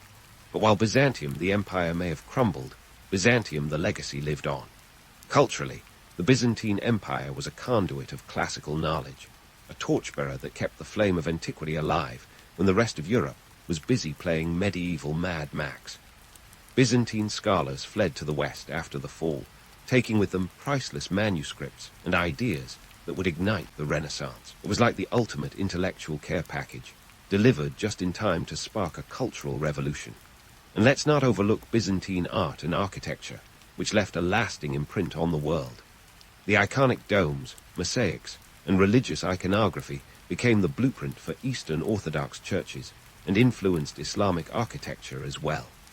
The Hagia Sophia, that great architectural marvel, was transformed into a mosque, preserving its grandeur and ensuring its survival through the ages. Economically, Byzantium's legacy was felt long after its fall. The Byzantine solidus had set the standard for currency stability in the medieval world, and its trade networks laid the groundwork for future economic systems. The empire's sophisticated bureaucracy, despite its flaws, served as a model for governance, influencing both Eastern and Western administrative practices. So, as we bid farewell to the Byzantine Empire, let's remember it not just for its decline, but for its resilience and innovation. It was an empire that stood the test of time, defying the odds with a tenacity that was both maddening and awe-inspiring. Byzantium was more than just a footnote in history. It was a bridge between the ancient and modern worlds, a crucible of culture, and a testament to human ingenuity. In the end, the Byzantine Empire was like a seasoned actor taking its final bow, a bit frayed around the edges, but still commanding respect and admiration. Its story reminds us that even in decline, there is dignity, and that the echoes of greatness can resonate long after the final curtain falls. And there you have it, the tale of Byzantium, a saga of rise and fall, of glory and grit, leaving behind a legacy as enduring as the stones of Constantinople itself. In the grand tapestry of history, Cleopatra's early life wasn't exactly woven with the finest silk. It was more like a chaotic weave of mismatched yarn, courtesy of the Ptolemaic dynasty. This was a family more tangled than a ball of yarn in a cat's dream. Cleopatra Roman 7 Philippa, born in 69 BCE, was thrust into a world where family loyalty was as rare as a snowstorm in the Sahara. Imagine growing up in a household where family dinners might end with more than just a heated debate. Think daggers behind backs and the occasional poisoning. The Ptolemaic dynasty, founded by one of Alexander the Great's generals, Ptolemy Isoda, was a melting pot of Greek and Egyptian cultures, but it was also a boiling cauldron of betrayal and intrigue. They made a habit of marrying within the family to keep the bloodline pure, which sounds like a plot twist from a particularly twisted soap opera. Cleopatra's parents, Ptolemy Roman 12 Auletes and Cleopatra V Tryphena, were likely siblings. Yes, you heard it right. Ancient Egypt's version of keeping it in the family was less about sharing grandma's secret recipes and more about keeping power consolidated, no matter how many eyebrows that raised. Young Cleopatra was thrust into this politically charged environment where her father, Ptolemy Roman 12, was affectionately nicknamed Auletes, or the flute player. This wasn't because he had a penchant for sweet melodies, but rather due to his reputation as a bit of a party boy who preferred playing instruments and spending lavishly over the tedious business of ruling. His reign was as rocky as the Nile during flood season, with Rome breathing down his neck, demanding debts be paid. Ptolemy Roman 12 rule was marked by his desperate attempts to appease Rome, which often involved sending large sums of Egyptian silver and gold across the Mediterranean, a risky venture that sometimes required a little creative accounting. Cleopatra, however, wasn't just any child in this house of Ptolemy. She was a bright spark in a dimly lit room, embracing an education that would make even today's overachievers wince. Unlike many of her predecessors, Cleopatra was a polyglot, mastering at least 9 languages, including Egyptian, the language of the people she would eventually rule. This was a savvy political move, as most of her family stuck to Greek, ignoring the language of the land. Her education was not just about languages. She was well versed in mathematics, philosophy, oratory, and astronomy. If there had been a Ptolemaic spelling bee, she would have aced it. Cleopatra's youth was also marked by her astute understanding of the political landscape. Her father's reign saw him ousted by his own people in 58 BCE, fleeing to Rome with Cleopatra in tow. While you might think this would be a bonding experience, their Roman holiday was more about survival than sightseeing. It was during this exile that Cleopatra sharpened her political acumen, observing the power plays of the Roman Senate and learning how to navigate the treacherous waters of diplomacy. Back in Egypt, her older sister Berenice Roman 4 took the throne, ruling with a rebellious streak that didn't sit well with the Roman overlords. Her reign was short-lived, and when Ptolemy Roman 12 returned with Roman support in 55 BCE, it was curtains for Berenice, literally. She was executed to make way for her father's restoration. Cleopatra, undoubtedly taking notes, saw firsthand the ruthlessness required to hold onto power in the Ptolemaic world. Despite the tumultuous family feuds, Cleopatra emerged as a shrewd, capable leader. She returned to Alexandria, her hometown, with a deeper understanding of Roman politics and a determination to carve out her destiny. As the eldest surviving child, she was now in line for the throne, a position she would soon seize with the kind of cunning that would make a fox look lazy. Her rise to power wasn't just a matter of royal birthright. It was a testament to her intelligence and strategic genius. Cleopatra understood that to rule Egypt She needed more than just a crown and a fancy title. She needed the support of her people and the backing of Rome. She was keenly aware that Egypt was Rome's breadbasket, and securing an alliance with the most powerful empire in the world was crucial. Cleopatra's early life, marked by family betrayal, political exile, and a world-class education, set the stage for her legendary reign. She wasn't just a pretty face with a knack for seduction. She was a formidable leader in a man's world, playing the political game with the best of them. Her story, often romanticized and shrouded in myth, is one of resilience and brilliance. Cleopatra was more than just the last pharaoh of Egypt. She was a force of nature, a ruler who defied the odds and left an indelible mark on history. Cleopatra's rise to power was a masterclass in strategic maneuvering, the kind that would make even the most cutthroat corporate ladder climbers nod in admiration. As she positioned herself to become the ruler of Egypt, she faced an obstacle course of siblings who were less family and more Game of Thrones extras. Cleopatra's brothers, Ptolemy Roman 13 and later Ptolemy Roman 14, were the kind of siblings who didn't just swipe your toys. They angled for the throne. Her ascension in 51 BCE wasn't the result of a straightforward coronation. Oh no, it was a political chess game of epic proportions. Cleopatra initially co-ruled with her younger brother Ptolemy Roman 13, who was a mere 10-year-old at the time. The notion of a child co-ruler might sound charmingly progressive, like letting a kid have a go at running a lemonade stand. In reality, it was more like handing him a loaded slingshot in the midst of a tense standoff. The real challenge, though, was the council of regents who actually pulled the strings. Cleopatra, however, wasn't about to let a bunch of old men dictate her reign. She wasn't just a pretty face with a penchant for eyeliner. She was a political powerhouse who spoke the language of diplomacy fluently, literally. While her siblings were busy arguing over who got the bigger piece of the Ptolemaic pie, Cleopatra was out there mastering the art of statecraft, proving that brains, not brawn, win the throne. And speaking of brains, let's talk about her alliance with Julius Caesar, the Roman general who was as much a power player as Cleopatra herself. Their partnership was a strategic tour de force, a blend of mutual benefit and, well, some undeniable personal dynamics. When Caesar landed in Alexandria in 48 BCE, ostensibly to pursue his rival Pompey, he found himself embroiled in Egypt's royal family drama. Instead of a quick military campaign, he walked into a political whodunit complete with a sibling rivalry and a queen who knew how to play her cards right. Cleopatra was nothing if not resourceful, the legendary tale of her being smuggled to Caesar in a rolled-up carpet, while a delightful image is likely a romantic exaggeration. More plausibly, she was delivered to him under the cover of night, a bold move that underscored her willingness to take risks. In any case, the message was clear. Cleopatra was willing to roll the dice to secure her position.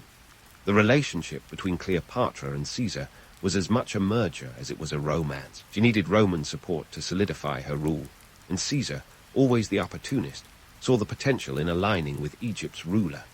Egypt was Rome's breadbasket, after all, and having Cleopatra as an ally promised a steady flow of grain and wealth. Their alliance was sealed not just with political promises, but with the birth of a son, Ptolemy Roman 15 Philometa Caesar, although you might know him better as Caesarion. His name alone was a testament to the grand ambitions they shared. Now, about Cleopatra's appearance, let's clear up some misconceptions. Hollywood has painted her as a siren of the Nile with a face that could launch 1,000 ships. Historically, Cleopatra's allure was more about her charisma and intellect than her looks. Coins minted during her reign suggest that her features were more distinctive than traditionally beautiful, but that didn't matter. She spoke multiple languages, commanded vast knowledge, and possessed a wit as sharp as a Roman gladius. If you're keeping score, that's a combination that beats a pretty face every time. The popular myths about her legendary beauty often overshadow her real strengths, her political acumen and diplomatic skills. Cleopatra knew how to wield power and influence as deftly as a general commands an army. She was the kind of leader who could charm you into lowering your defenses, then outmaneuver you on the political battlefield before you even knew what hit you. The alliance with Caesar brought stability to her reign, but it wasn't without its awkward moments. Imagine the power dynamics. A Roman general known for his ambition and a queen determined to maintain her sovereignty. It was a partnership constantly teetering between collaboration and competition.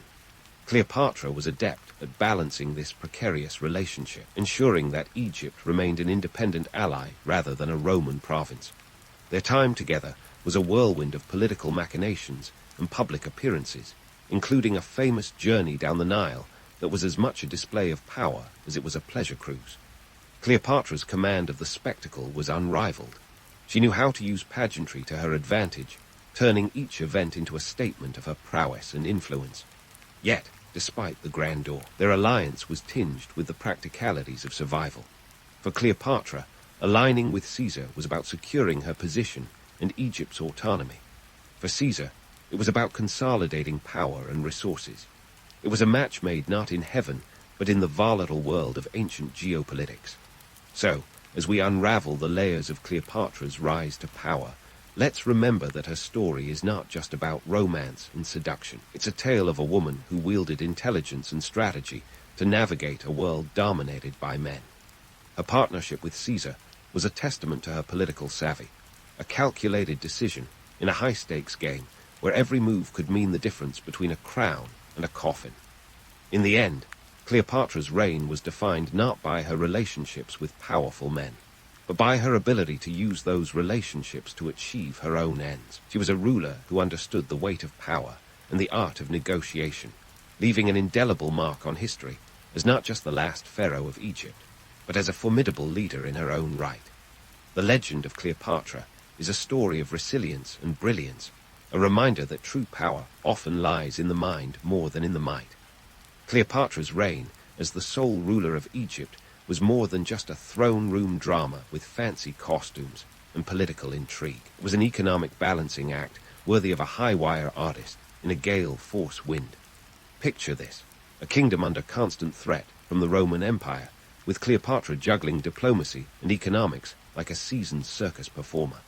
She was the last pharaoh standing, and she intended to keep Egypt not just afloat, but thriving amidst the geopolitical chaos of the 1st century BCE.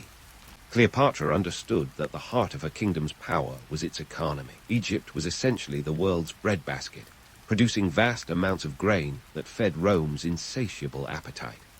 The Nile's fertile floods were like a gift card from the gods, redeemable for political leverage. Cleopatra wasn't about to squander it. Her strategy was all about maximizing Egypt's agricultural output and maintaining control over the lucrative trade routes that crisscrossed her territory. She implemented policies that ensured grain prices were stabilized, and trade taxes flowed into her coffers like wine, a bacchanalian feast. Cleopatra knew that whoever controlled the grain controlled the game. But let's not pretend it was all sunshine and pyramids. Keeping Egypt on its economic feet meant Cleopatra had to navigate a minefield of Roman politics. Enter the Roman civil wars, a period when Rome was more divided than a family arguing over Thanksgiving dinner. After the assassination of Julius Caesar in 44 BCE, Rome descended into chaos, with Mark Antony and Octavian slugging it out for control. Cleopatra, ever the savvy ruler, saw an opportunity in the chaos, an opportunity named Mark Antony. Now, the meeting of Cleopatra and Mark Antony in Tarsus in 41 BCE is the stuff of legends. The romance is often painted with broad strokes of glamour and seduction, but let's peel back the layers. This wasn't just a case of love at first sight. It was a calculated political move. Cleopatra needed a powerful Roman ally to secure her throne and Egypt's independence.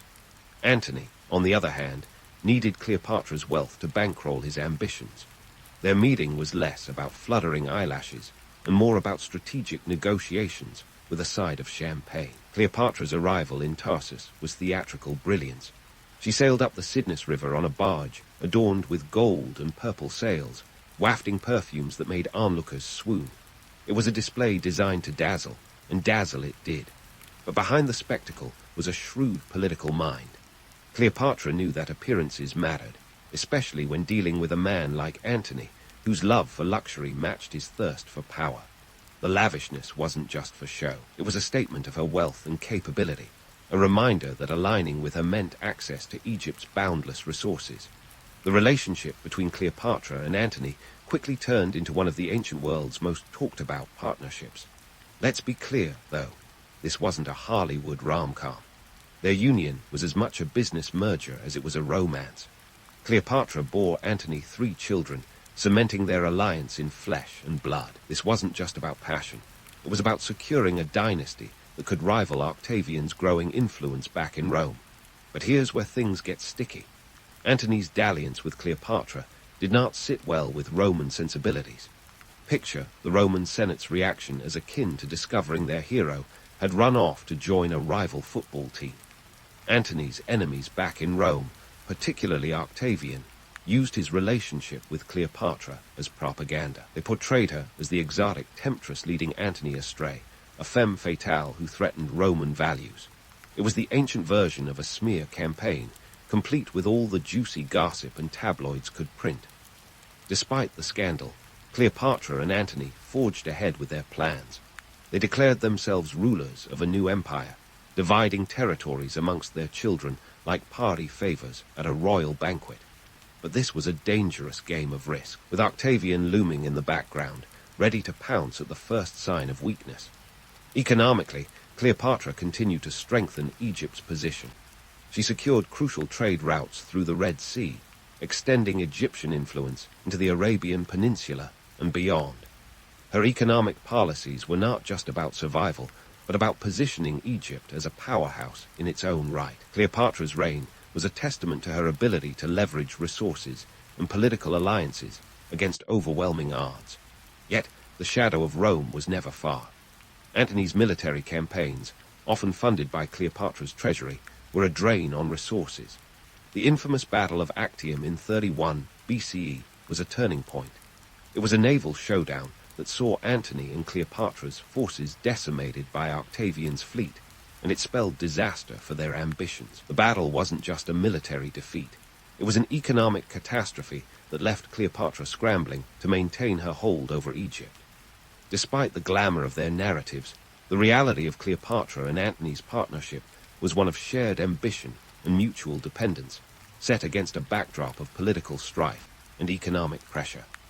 Cleopatra's ability to navigate these turbulent waters was a testament to her resilience and brilliance as a ruler. As we move forward in this saga, remember, Cleopatra's story is not just about love and loss. It's about power, strategy, and the indomitable spirit of a queen who dared to challenge the might of Rome itself.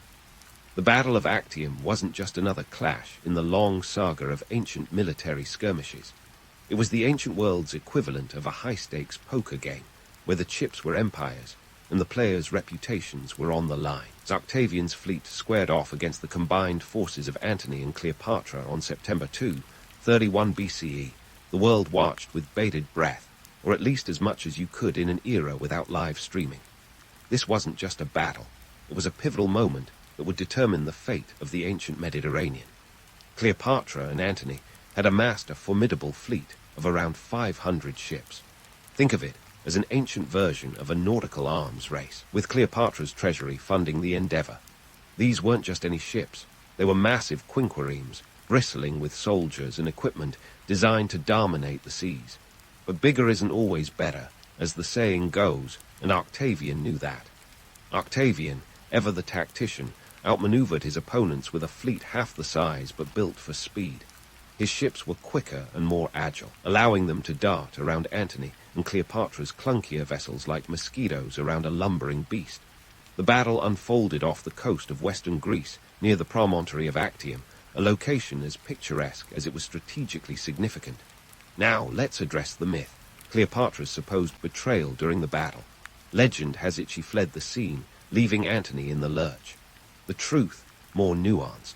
As the tide of battle turned, Cleopatra's ships were positioned at the rear, ready to retreat at a moment's notice.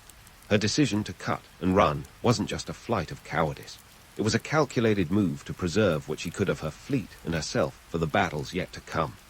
Antony's reaction was less strategic and more heart-driven. He followed her, abandoning his men in the process.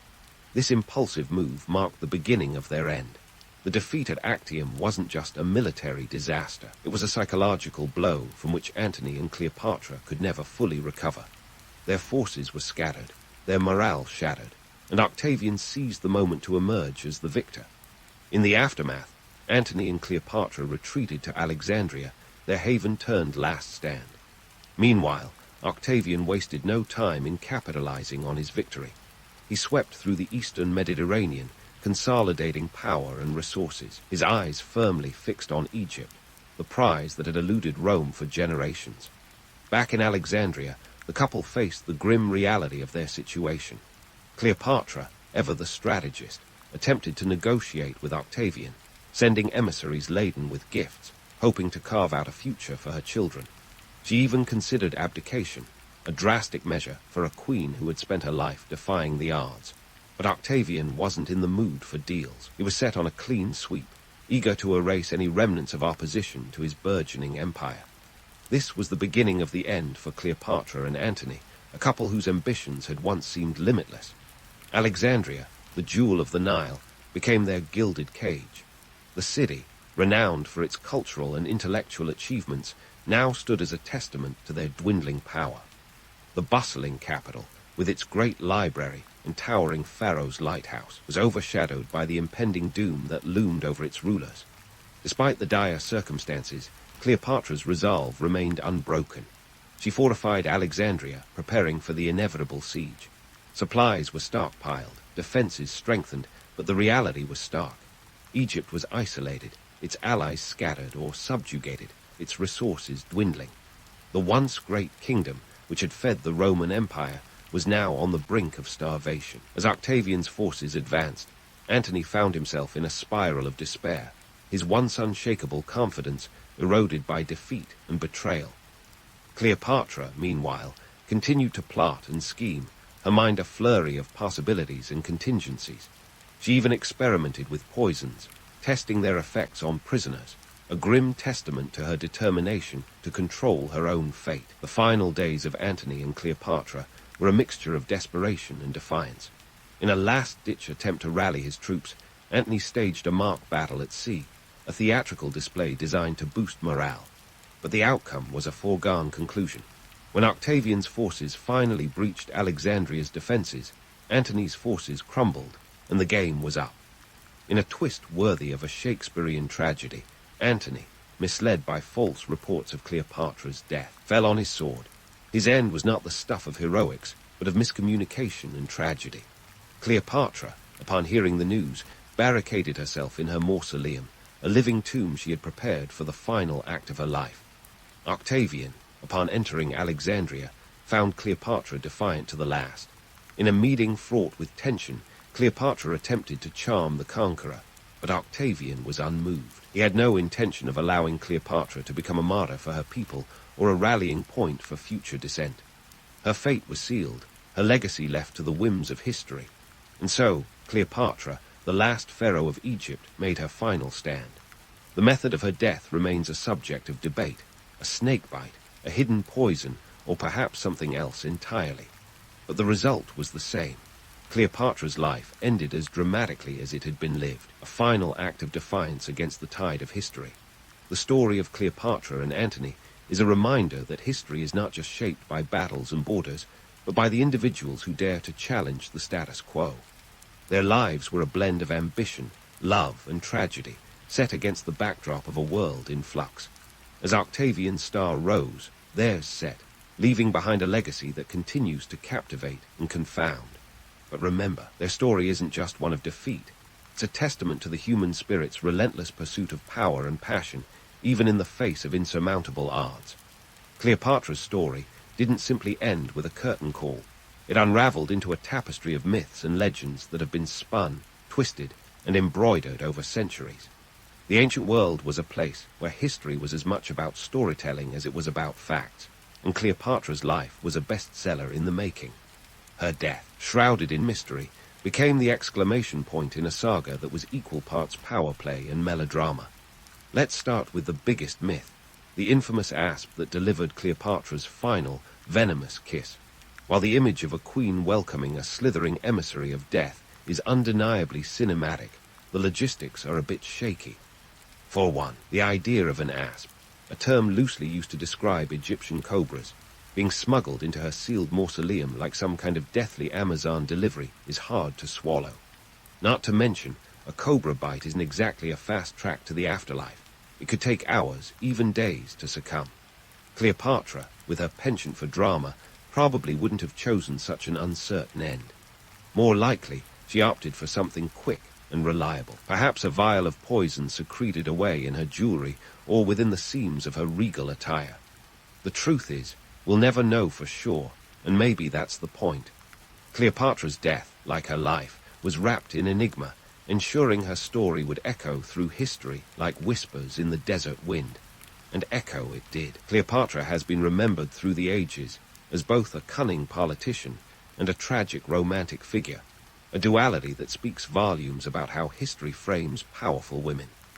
On one hand, she was a ruler who deftly navigated the treacherous waters of Roman politics, aligning with Caesar and Antony to secure her throne and Egypt's independence. Her intelligence and statecraft were undeniable, her ability to speak 9 languages and her education a testament to her brilliance. She was a shrewd negotiator, a sovereign who understood that her kingdom's survival hinged on the grains and gold that flowed from the Nile. Yet, on the other hand, Cleopatra's story has often been distilled into a tale of seduction and scandal. Roman historians, eager to discredit Antony, and by extension Cleopatra, painted her as a siren of the Nile, a woman who ensnared powerful men with her charms. This portrayal, while salacious and enduring, obscures the reality of her reign. Cleopatra wasn't just about eyeliner and love affairs. She was a monarch whose decisions were driven by pragmatism and political necessity. Her impact on Egypt was profound. As the last pharaoh, she fought to maintain her kingdom's autonomy in the face of Roman expansion. Under her rule, Egypt remained a formidable economic power, its grain shipments vital to Rome's sustenance. Cleopatra was acutely aware that controlling the breadbasket of the Mediterranean was her ace in the hole, a bargaining chip she wielded with unmatched dexterity. The legacy of Cleopatra is a testament to the complexities of power and gender. Her story challenges the notion that a woman's influence must be tied to her relationships with men. Cleopatra was a leader in her own right, whose intelligence and ambition shaped her destiny as much as any romantic liaison. Her life underscores the double standards that have long plagued women in power, admired for their achievements yet reduced to their relationships. In the grander scheme, Cleopatra's tale is a reflection of history's penchant for a good story. Her life has been retold, reimagined, and romanticized countless times, from Plutarch's biographies to Shakespeare's plays and Hollywood's epics. Each retelling adds another layer to the myth, blurring the line between fact and fiction. And perhaps that's Cleopatra's greatest legacy. She became a symbol, a narrative that transcends the confines of historical accuracy. As we sift through the sands of time, it becomes clear that Cleopatra's story is as much about the storytellers as it is about the queen herself. Her life invites us to question how history remembers its figures, particularly those who challenge societal norms. Cleopatra was a ruler who defied expectations, a woman who dared to wield power in a world dominated by men. Her story is a reminder that history is not just a record of what was but an exploration of what could be. In the end, Cleopatra's legacy is one of resilience and complexity. She was a queen who faced the might of Rome and left an indelible mark on the world. Her life, though often romanticized, is a testament to the enduring allure of power and the stories we tell about those who wield it. Cleopatra's reign may have ended, but her influence endures, a testament to the timeless dance between legend and reality. As we close the book on Cleopatra's tale, let's remember her not just as a tragic romantic figure or a cunning politician, but as a multifaceted leader whose story continues to captivate and inspire. Her life is a lesson in the power of narrative, a reminder that history is as much about those who write it as those who live it. Cleopatra may have been the last pharaoh, but her legacy is far from over. In the grand historical lottery of parental naming, William the Conqueror drew the short straw. Born in 1028 in Falaise, Normandy, he entered the world not as William the future king, but as William the Bastard, a nickname that stuck like medieval glue thanks to his illegitimate birth. His father, Robert I, Duke of Normandy, had a wandering eye and an even more wandering heart. leading him to Herleva, William's mother, who was decidedly not his wife. This little detail of legitimacy, or lack thereof, was a big deal back in the day, because when you're building a career in medieval politics, having a bastard label strapped to your name is like starting a video game on ultra-hard mode. Despite the less-than-ideal start, William had something pretty spectacular going for him. A father who, although he never married his mother, genuinely seemed to care about him. When Robert decided to take a pilgrimage to Jerusalem in 1035, he made sure everyone knew that his illegitimate son was the heir. Because, you know, if you're going on a religious trip where the mortality rate was higher than a modern-day bungee jump with a frayed cord, you better sort out your succession plan. True to the odds, Robert never returned, and their little William was, an 8-year-old suddenly made Duke of Normandy. Talk about a promotion. Now, becoming a duke at 8 sounds fun, until you realize the job description includes dodging assassination attempts and navigating court politics that make Game of Thrones look like a tea party. Normandy wasn't exactly the picture of stability. It was more like a chaotic chessboard where everyone was both a player and a piece, all trying to outsmart, outmaneuver, or outright eliminate each other. William's early years were a crash course in survival, with a side of trust issues. One delightful tidbit from his childhood involves his guardianship under Gilbert of Brienne, who was tasked with keeping young William alive and politically viable. Gilbert did his best, but the power-hungry Norman barons, who viewed William as an inconvenient speed bump on their road to power, weren't exactly lining up to pledge their undying loyalty. By the age of 12, William had already seen a few of his protectors meet untimely ends, which I guess is one way to learn who your real friends are. The kid had to grow up fast, and he did. William's early exposure to the cutthroat nature of politics taught him a thing or two about resilience and cunning. Not only did he survive, he started to thrive. He learned that alliances were like medieval life insurance policies, essential for longevity. One of his early mentors, Alan of Brittany, provided him with military support, proving that sometimes you just need a good ally with a decent army to get by in life. But it wasn't just about brute force. William quickly realized that charm and diplomacy could be just as effective as a well-placed sword. He began to cultivate relationships across the ducal court and beyond. By the time he hit his teenage years, he was already demonstrating the kind of strategic acumen that would later earn him the Conqueror part of his name, although survivor might have been more apt during these early years. Now, let's not romanticize it too much. This wasn't some fairy tale of a plucky kid overcoming adversity with sheer determination and a winning smile. William's rise involved a healthy dose of ruthlessness. He understood that sometimes you had to be the wolf in a world full of sheep, a lesson he took to heart and would apply more broadly when he set his sights on England. In these formative years, William's life was a kaleidoscope of danger, intrigue, and the occasional gruesome demise of a rival. He honed his instincts and learned to navigate the treacherous waters of medieval politics with a skill that would eventually make him one of the most formidable rulers of his time. As the young duke navigated the labyrinthine corridors of power, he was already laying the groundwork for his future conquests, proving that sometimes best revenge is survival, and maybe a little conquering on the side. William's knack for survival wasn't just a party trick. He had ambition brewed into his very DNA. As he matured past his cutthroat childhood, it became clear he wasn't satisfied with merely keeping his head attached to his shoulders. Nope, William wanted more. He wanted control. And let's face it, in a medieval world where the political landscape was as stable as a house of cards in a hurricane, he had his work cut out for him. Enter the world of strategic marriages, medieval Europe's version of LinkedIn networking, but with more armor and less small talk over coffee. William's matrimonial match with Matilda of Flanders in 1051 was a masterstroke of political chess. Matilda wasn't just any noblewoman. She was the daughter of Baldwin V, Count of Flanders, a powerful ally who could offer military support and strategic ties across the English Channel. Marrying Matilda was like getting the golden ticket in the lottery of medieval alliances. Now, here's where it gets juicy.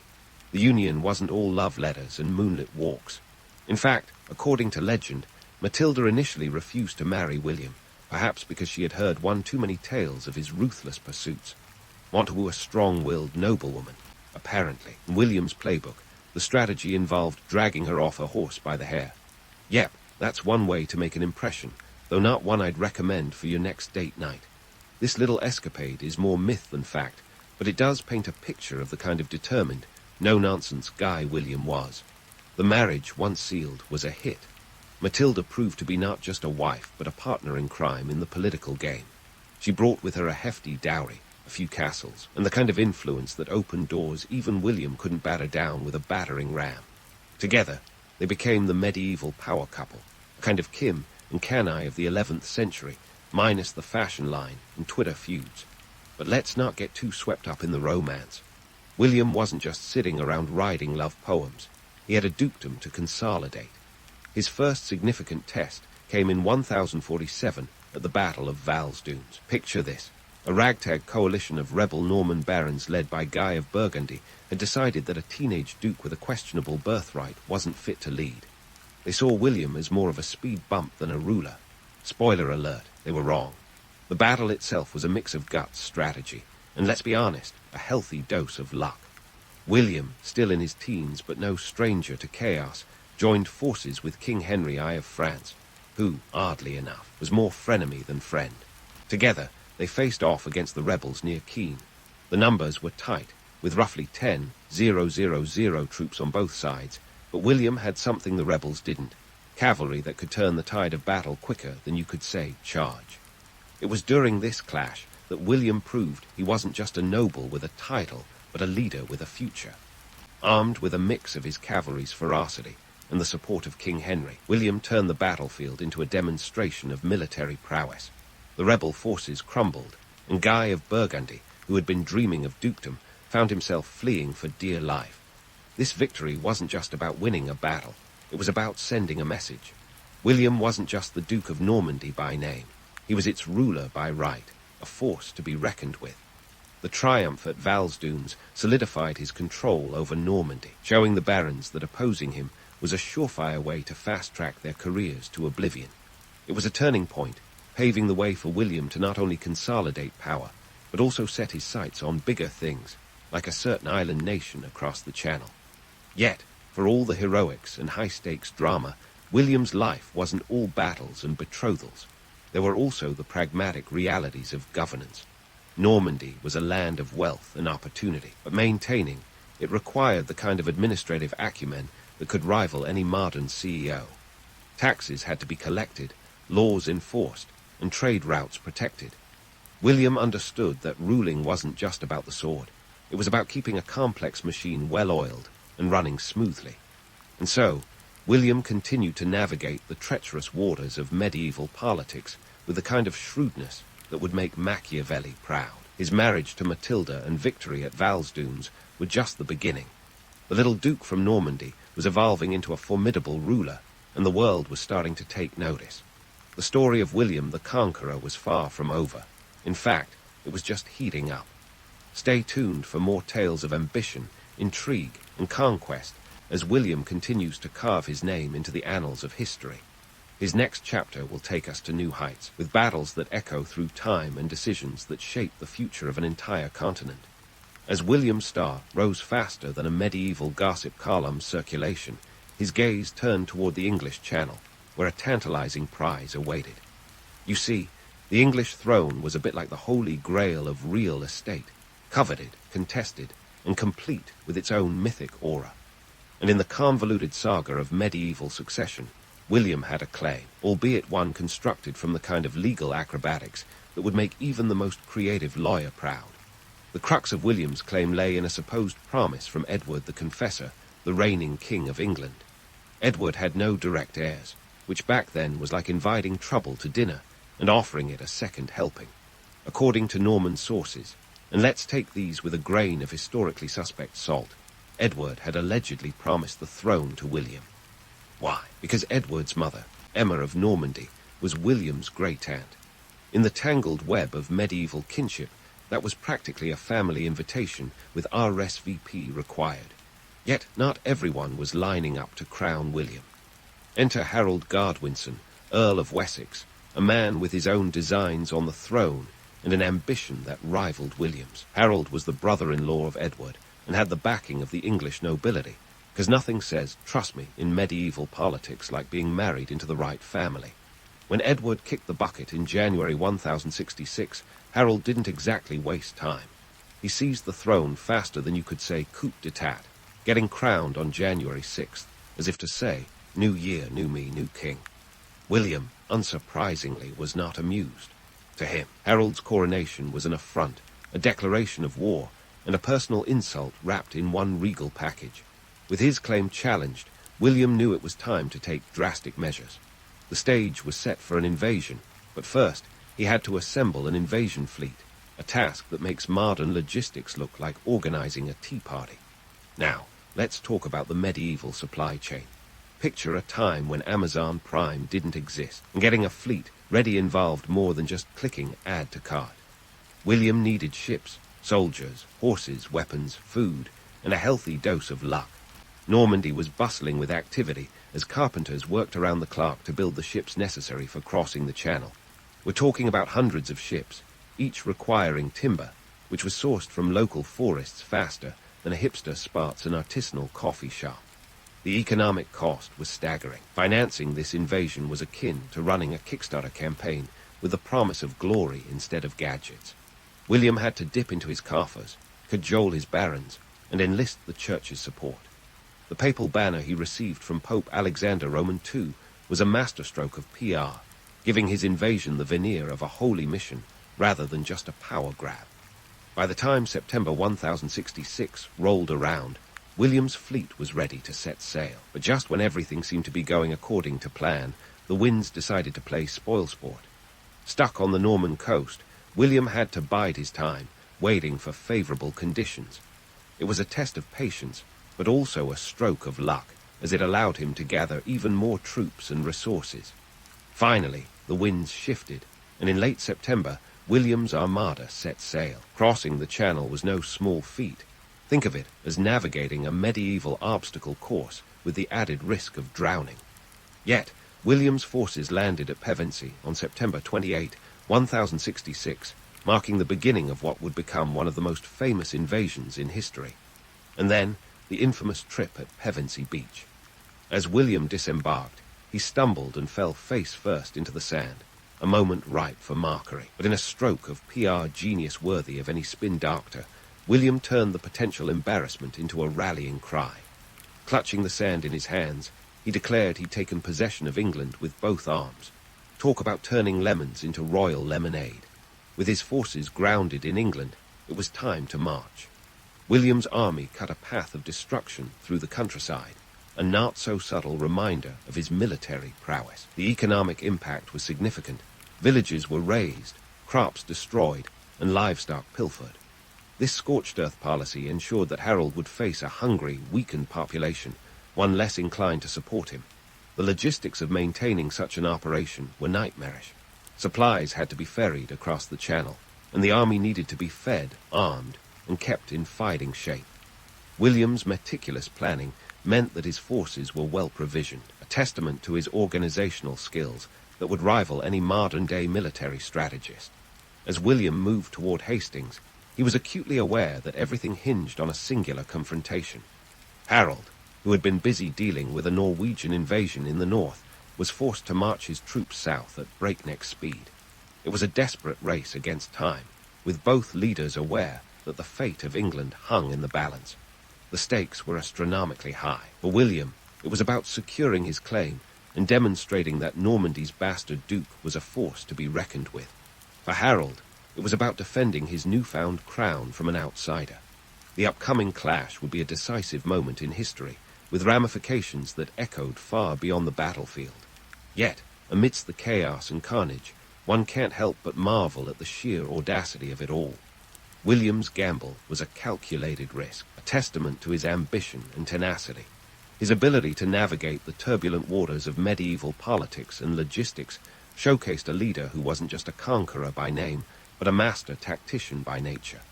As the preparations for the battle reached fever pitch, the world watched with bated breath. The stage was set for a showdown that would redefine the course of history, and William was ready to seize his destiny. But the story doesn't end here. Far from it. The Battle of Hastings looms on the horizon, a clash that will determine the fate of a kingdom and the legacy of a man who refused to be defined by his past. Stay tuned as the saga of William the Conqueror continues, with more twists, turns, and tales of triumph to come. As the stage was set for that fateful October morning in 1066, the air crackled with tension thicker than a medieval stew. William, ever the meticulous planner, had positioned his forces with all the precision of a chess grandmaster. Meanwhile, Harold, fresh from his northern triumph over the Norwegians at Stamford Bridge, could have used a spa day and a long nap. But alas, the Battle of Hastings awaited, and it wasn't about to reschedule for anyone's convenience. Let's kick off with a reality check.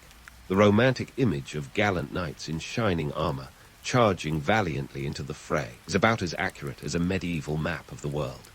In reality, the Battle of Hastings was a chaotic melee of clanging metal, mud, and the kind of close-quarters combat that would make even the most seasoned MMA fighter wince. Picture two armies, each roughly 7,000 strong, clashing in a brutal dance of survival where every sword swing and spear thrust was a bet against the odds. William's forces were a motley crew of Norman knights, Breton archers, and Flemish infantry, all united by a shared love of conquest, and let's be honest, the promise of some serious loot. On the other side, Harold's English troops, the famed housecarls, stood their ground with axes hefty enough to chop through the competition, and occasionally the competition's horses. Harold's army was formidable, but they were exhausted, having marched roughly 250 miles in less than 2 weeks. Talk about a workout. The battle began with a barrage of arrows from William's archers, a tactic designed to rattle the English lines and soften them up for the main event. But Harold's men weren't about to crumble like stale bread. They held firm, forming a shield wall so solid it could have doubled as a medieval Great Wall of China. The initial Norman assault was repelled, sending shockwaves through William's ranks. Now, here's where things got interesting. In what can only be described as a medieval version of fake it till you make it, William orchestrated a feigned retreat. Some say it was a stroke of tactical genius. Others suggest it was sheer luck. Either way, the ruse worked. The English, seeing the Normans retreat, broke ranks to pursue them. It was the medieval equivalent of falling for the Al-Baytan switch, leaving the English formation vulnerable. William seized the opportunity, rallying his troops like a coach in the final seconds of a championship game. With the English shield wall breached, the Normans charged, turning the tide of battle in their favor. The once impenetrable line of housecarls began to buckle under the renewed assault. And then we arrive at the infamous moment that has been immortalized in both art and legend, the arrow in Harold's eye. The Bayeux Tapestry, our primary source for this little nugget of history, depicts Harold clutching what looks suspiciously like an arrow protruding from his face. But let's not get carried away with the drama. This could easily be the medieval equivalent of Photoshop. There's considerable debate among historians about whether Harold was indeed killed by an arrow or if the tapestry artists got creative with their storytelling. Either way, Harold was down, and the English morale went with him. With Harold dead, the English forces were leaderless and began to disintegrate. What had started as a clash of titans turned into a rout, with the Normans chasing down the fleeing English soldiers. The death toll was staggering. Estimates suggest thousands perished, though exact figures are as elusive as a greased pig at a village fair. Beyond the bloodshed, the economic ramifications were immense. The destruction wrought by the battle and William's scorched earth strategy left the region in tatters. Farms were razed, livestock slaughtered, and the local economy took a nosedive that would make any stock market crash look tame. For the survivors, it wasn't just about mourning the dead. It was about rebuilding their lives from the ashes of war. But let's not get too bogged down in the gloom. While the battle may have been a grim affair, it was also a turning point. William's victory at Hastings marked the dawn of a new era in England. The Norman conquest wasn't just about changing the political landscape. It was about reshaping the very fabric of English society. William's cunning had paid off, proving that sometimes the best way to win a kingdom is through a mix of military might and a dash of strategic deception. The Battle of Hastings was a testament to his ambition and tenacity, a pivotal moment that would forever alter the course of history. Yet, the story of William the Conqueror doesn't end here. Far from it. The aftermath of Hastings would set the stage for his consolidation of power and the transformation of England into a Norman stronghold. As the dust settled on the battlefield, William's gaze turned toward London, the glittering prize that awaited his conquest. But securing a crown was one thing, ruling a nation was quite another. The challenges of governance, dealing with rebellious nobles, and integrating his Norman followers into an English society wary of foreign overlords were hurdles William would have to overcome. The saga of William the Conqueror was just beginning. Stay tuned as we delve into the next chapter of his extraordinary journey. With the Battle of Hastings behind him and the English crown practically glittering in the distance, William had no time to bask in his victory. London was calling, and with it, the not-so-small task of convincing a nation that their new overlord wasn't just some French knight with a big sword and an even bigger ambition. William's march to London was less a victory parade and more a strategic maneuver to avoid any last-minute uprisings. After all, nothing says welcome to power like a good old-fashioned rebellion to spoil the party. To solidify his grip, William embarked on a whirlwind tour de force of diplomacy, intimidation, and the occasional castle-building spree. Castles, by the way, were the Norman equivalent of Wi-Fi routers, establishing control one towering keep at a time. The Tower of London, started in 1066, was a particularly bold architectural power move, signaling that William wasn't just here for a quick visit. He was setting up shop, complete with turreted office space. But castles weren't the only thing William was building. He had a kingdom to restructure, laws to enforce, and a whole new class of Norman nobility to slot into the English hierarchy like medieval puzzle pieces. This wasn't just about swapping out old names for new ones. It was about fundamentally altering the social and economic landscape.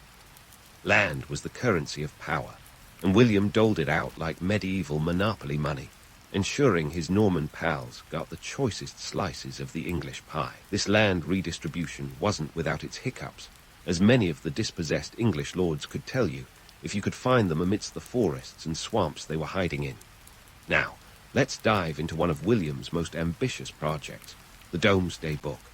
Commissioned in 1085, this wasn't your average family photo album. It was more like the medieval IRS on steroids, a comprehensive survey of landholdings across England. Think of it as an 11th century attempt at a national census, minus the online forms. The Domesday Book listed over 13,000 settlements and was a feat of bureaucratic endurance, compiling information on who owned what, down to the last pig and plough. It was a tool of control, a way for William to know exactly what was in his kingdom, and more importantly, how much tax he could squeeze out of it.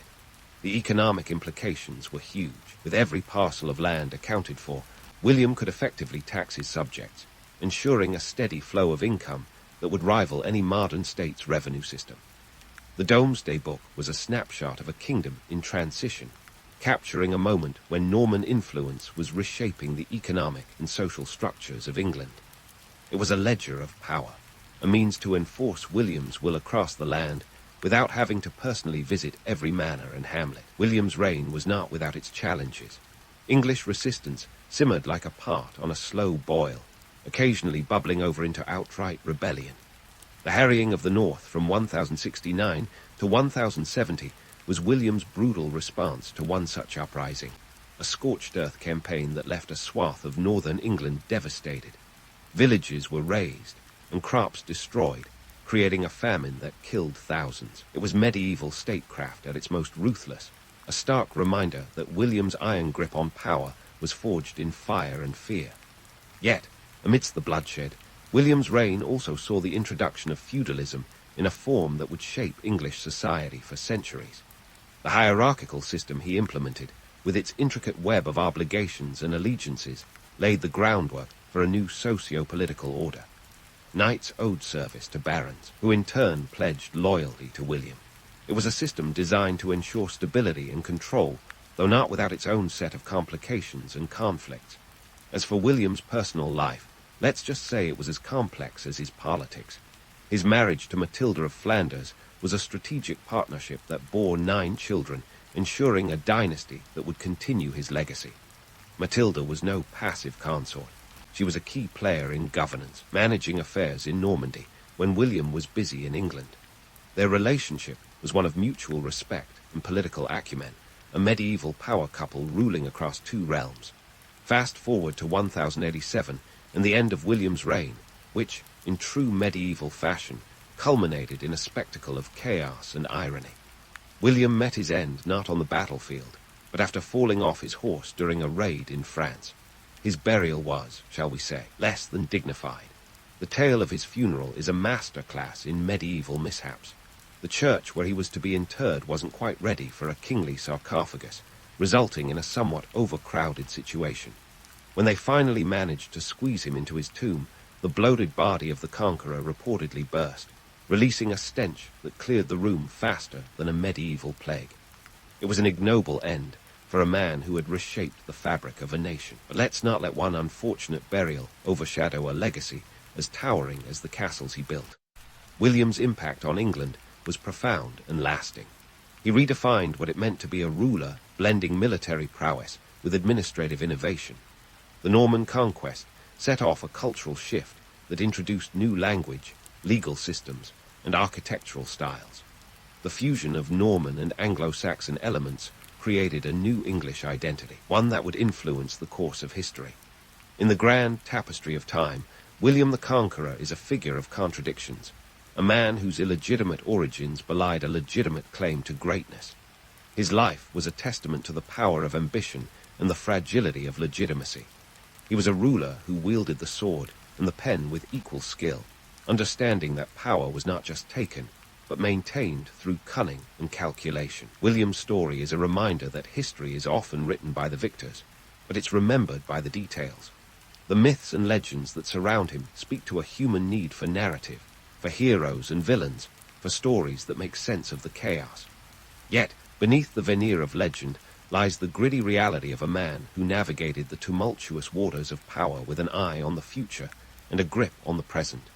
So, as we wrap up this saga of conquest, ambition, and occasional blunders, let's tip our hats to William, a man who turned the tides of history and left a legacy both celebrated and contested. His life is a lesson in the complexities of power and the enduring allure of a good story. And as we close the book on William's chapter, let's remember that the past isn't just a dusty relic. It's the foundation of the world we live in today. Back in the day, when the idea of free two-day shipping was still a glimmer in the eye of some future logistics guru, the Phoenicians were already out there, showing the ancient world how to really get stuff done. These folks were the OGs of the sea trade, making your modern supply chain look like an amateur hour. So, let's sail across time and meet the Phoenicians, the sea masters who turned the Mediterranean into their personal trade highway. First stop, the bustling city-states of Tyre and Sidon, two names that might not sound like much in today's world of megacities. But back then, these were the big leagues. Strategically plopped on the eastern coast of the Mediterranean, these cities had a serious real estate advantage. It's like they had the beachside property everyone wanted, and they knew how to use it. Tyre, for example, was famously built on an island, making it nearly impossible for land-based conquerors to just waltz in and take over. Not exactly the kind of place you'd want to try a hostile takeover. Now, let's talk about what these Phoenician folks were hauling across the sea. Think purple dye, but not just any purple dye, the kind made from the murex snail, a critter that was as plentiful as it was pungent.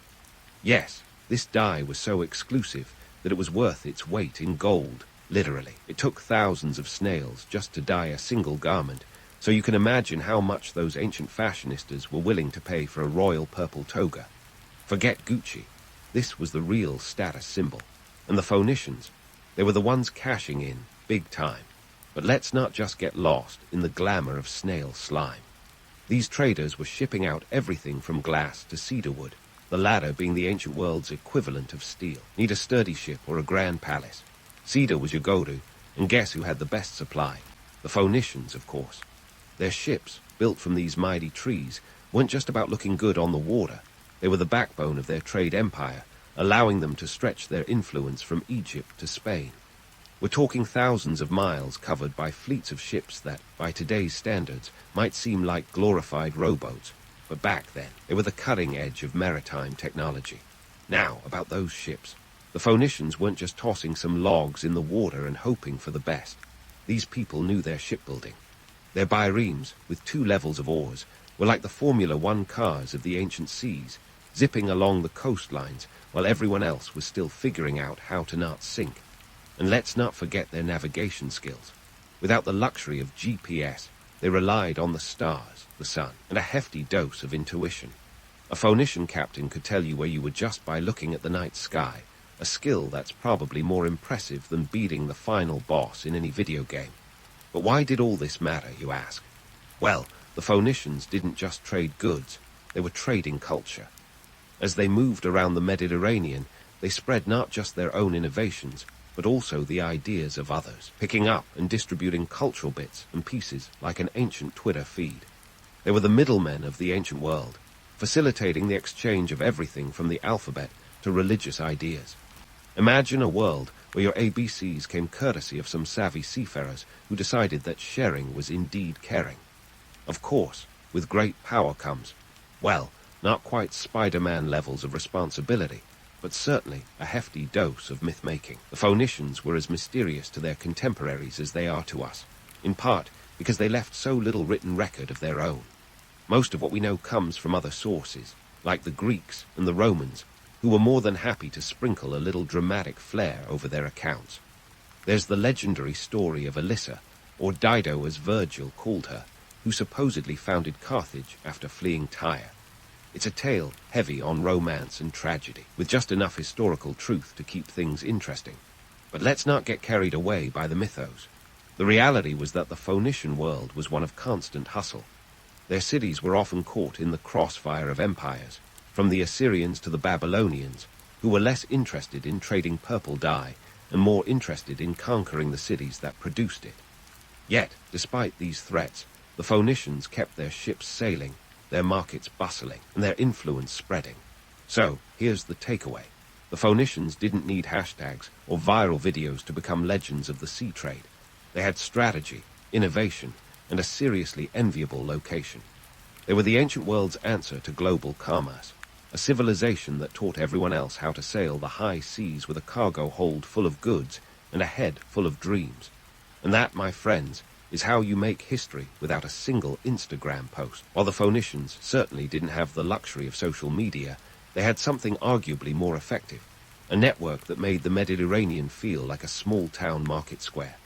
Their trade operations were a masterclass in the economics of exclusivity, logistics, and a bit of good old-fashioned cunning. Take, for instance, their famed Tyrian purple dye. Remember, this was the ancient equivalent of a black card, an undeniable status symbol. To make this royal hue, the Phoenicians needed thousands of murex snails, each contributing just a drop of dye. It was an operation that required not just a keen eye for trade, but an entire industry of laborers willing to endure the stink of snail byproducts. The scarcity and the labor-intensive process meant that the dye was priced astronomically high, ensuring that only the elite could afford it. Talk about a marketing strategy that created demand by controlling supply. But the Phoenicians didn't stop at dye. They were also the go-to guys for cedarwood, a commodity that was basically the ancient answer to titanium. Cedar was prized for its resistance to decay and was used in everything from shipbuilding to constructing temples. And if you wanted the best cedar, you went to the Phoenicians, who practically had a monopoly on the stuff coming out of the lush forests of Lebanon. It wasn't just about having the goods, though. It was about knowing how to move them, and here's where the Phoenicians shined brighter than a Mediterranean sunset. Their ships, those nimble biremes, weren't just for show. They were the backbone of a logistical network that spanned from the Levant to the far reaches of the Iberian Peninsula. We're talking about trade routes that covered over 2,000 miles, an impressive feat for any civilization. The real genius of the Phoenicians, however, lay in their ability to play nice, or not, with others. You see, trade wasn't just about exchanging goods. It was about navigating the choppy waters of international relations. The Phoenicians had a knack for keeping the peace with their trading partners, often by acting as intermediaries between larger, less friendly empires.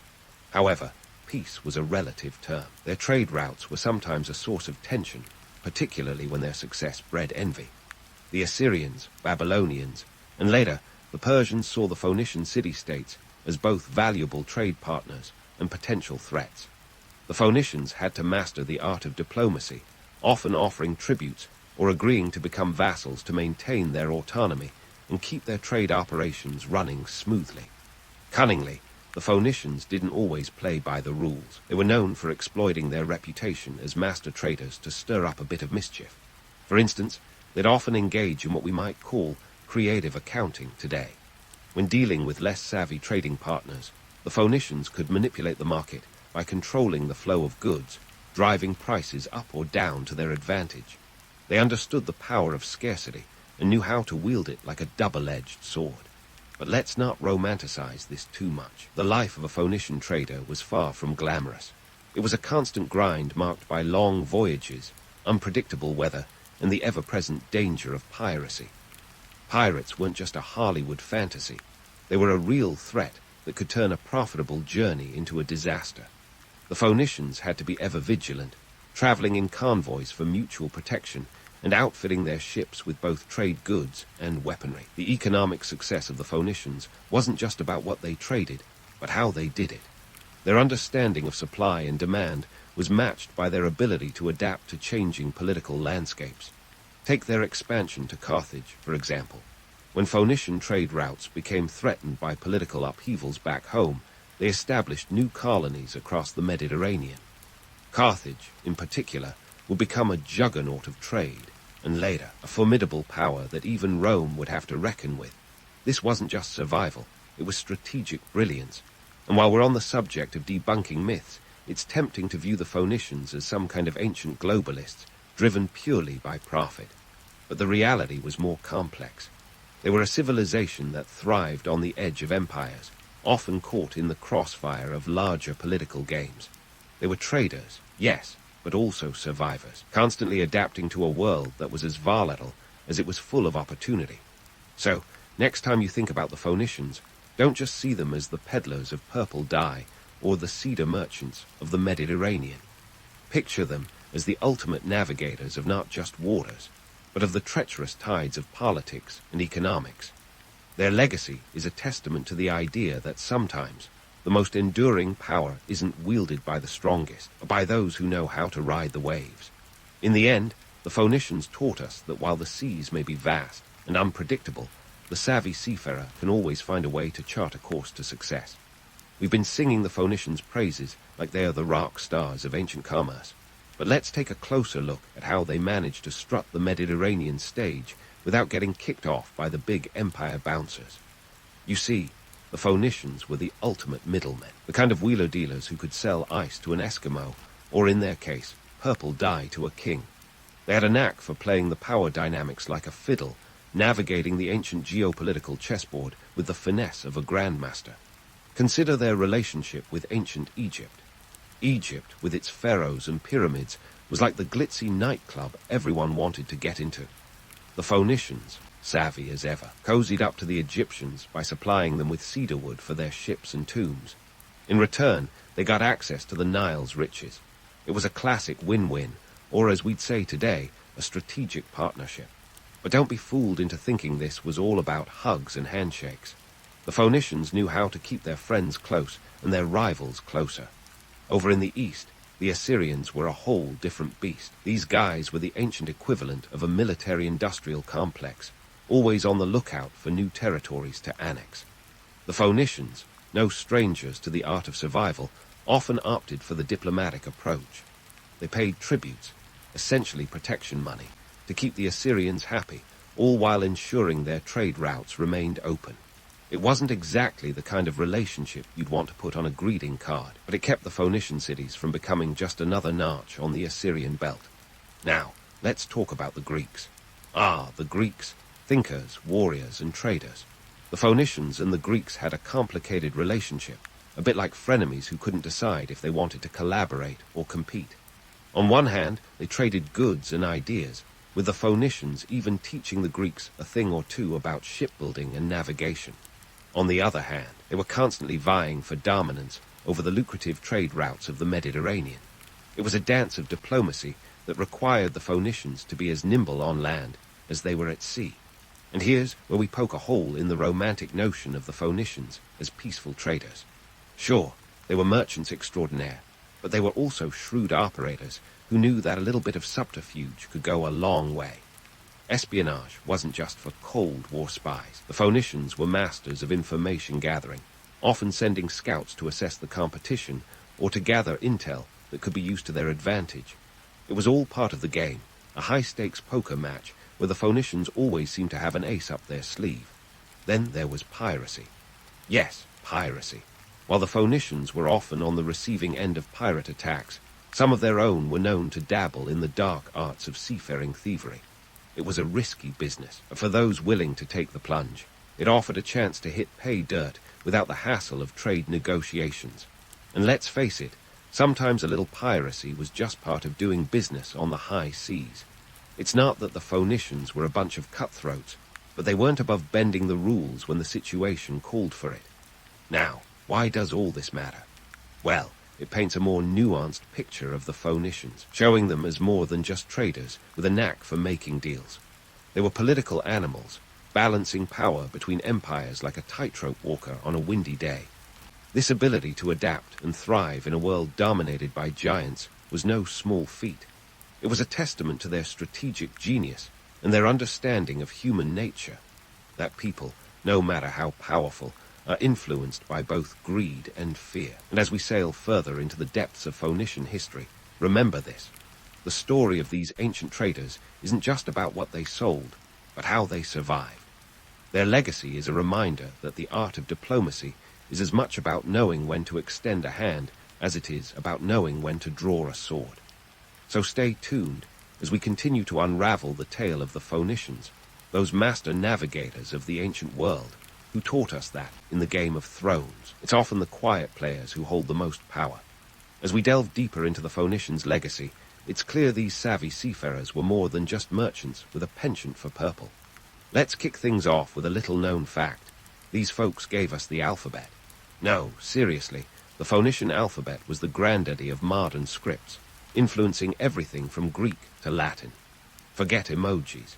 This was the OG form of shorthand that revolutionized communication. Unlike the cumbersome cuneiforms and hieroglyphs of their neighbors, the Phoenician script was an efficient 22-letter system that even your average sailor could master. It was literacy for the masses, at least those who could afford parchment. The beauty of this alphabet was its simplicity, much like the appeal of a classic rock guitar riff. You didn't need a PhD to get it. This ease of use helped spread it like wildfire, as the Phoenicians traded not only goods but ideas. When your business model is about making connections across the Mediterranean, a common language, written or spoken, becomes a powerful tool. It's one of those aha moments in history where you realize the pen, or in this case, the stylus, truly is mightier than the sword. Now, onto the Phoenicians' culinary contributions. Spoiler alert, their diet wasn't just about fish, though they certainly knew their way around a net. These people had a taste for the finer things, acting as conduits for exotic flavors. They introduced the ancient world to delightful delicacies like olives and wine. Yes, they were the ones who helped popularize that fermented grape juice we all love to sip on a lazy Sunday. Their trade routes brought spices from the east, enriching Mediterranean cuisine and setting the stage for what would eventually become a global obsession with flavor. But let's not romanticize the Phoenicians as mere gourmands. Their spread of foodstuffs was also about economics. Olive oil and wine were commodities as much as culinary treasures, and the Phoenicians were nothing if not opportunistic. They monetized these goods, establishing trade networks that spanned from the Levant to the Iberian Peninsula, ensuring that everyone from a pharaoh to a Greek philosopher could indulge. It's as if they were the ancient world's equivalent of a hipster farmer's market, complete with artisanal everything. While we're on the subject of ancient myths, let's debunk the notion that the Phoenicians believed themselves culturally superior. Sure, they had a knack for integrating into local cultures, but they were more chameleons than conquerors. They didn't impose their way of life. They adapted, absorbing and sharing customs and ideas like a sponge. It wasn't about superiority. It was about survival and success. They were pragmatic to the core, knowing that in a world of empires, the ability to blend in was as valuable as any military might. Speaking of blending in, their religion was a patchwork quilt of borrowed and native beliefs. The Phoenicians didn't have a single pantheon. They picked and chose deities like they were building a fantasy football team.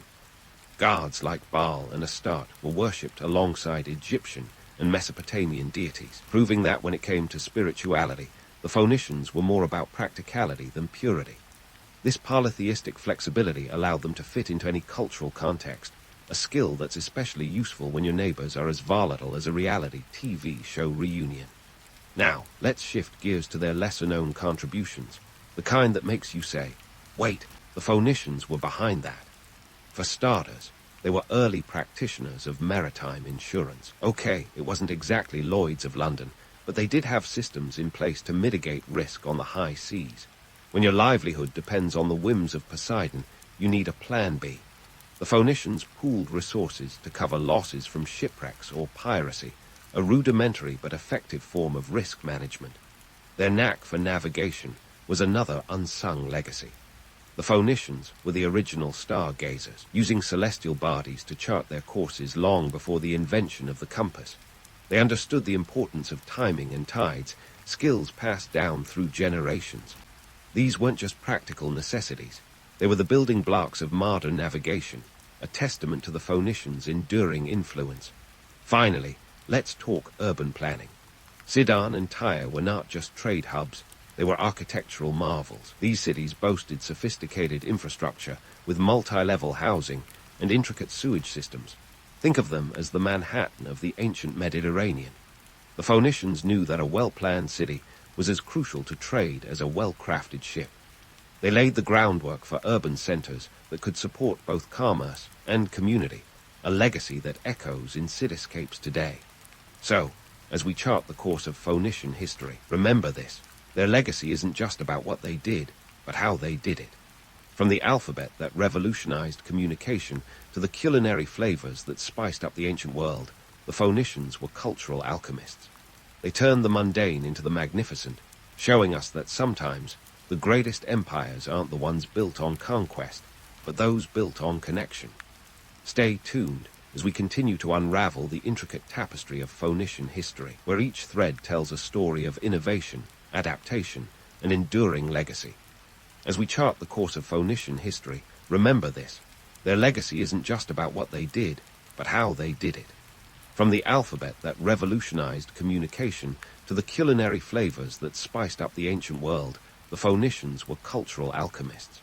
They turned the mundane into the magnificent, showing us that sometimes the greatest empires aren't the ones built on conquest, but those built on connection.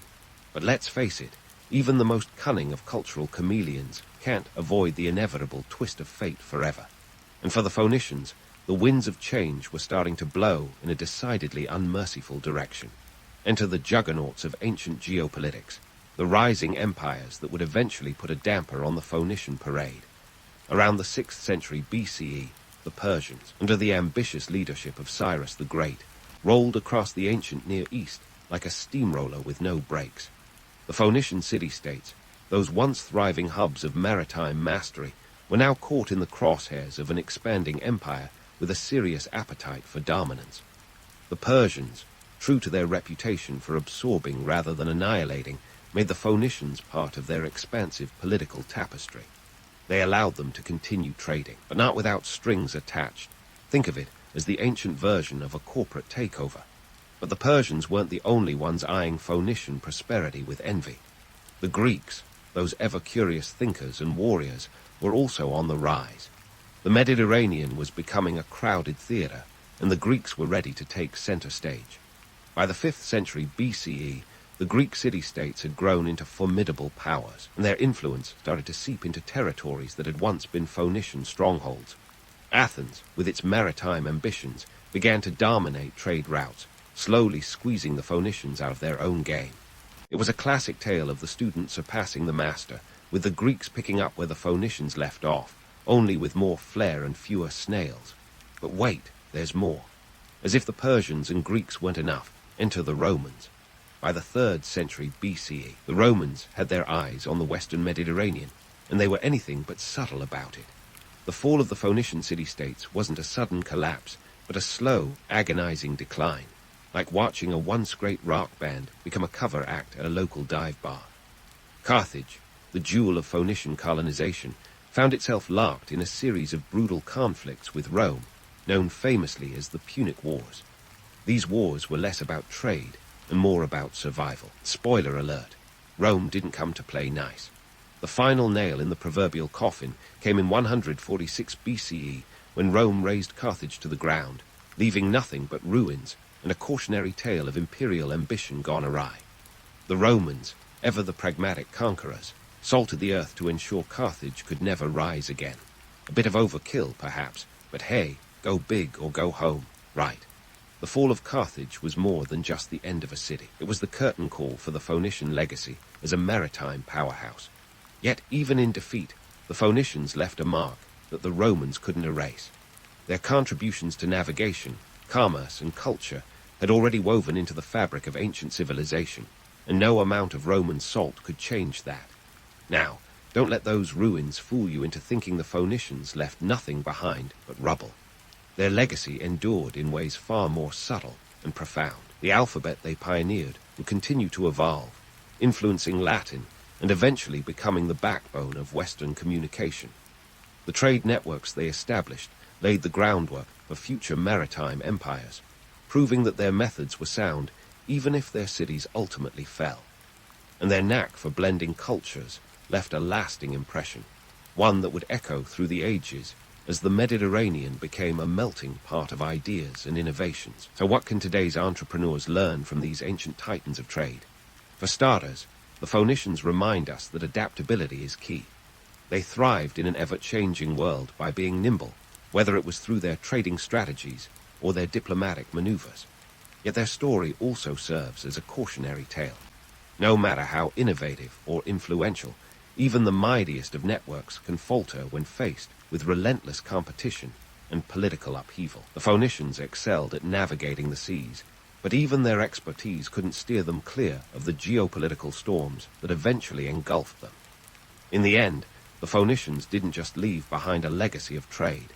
They left a lesson in resilience and reinvention.